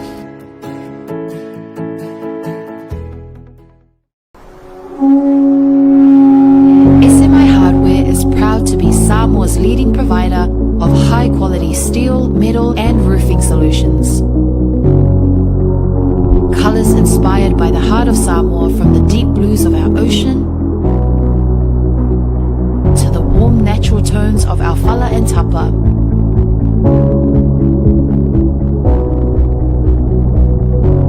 To the vibrant greens of our island plants. With over 12 colors to choose from, you can find the perfect look to complement your home, business, or community project. Built to handle the sun, salt, and storms with strength you can rely on for years. For durability and for style, SMI Hardware is your #1 choice.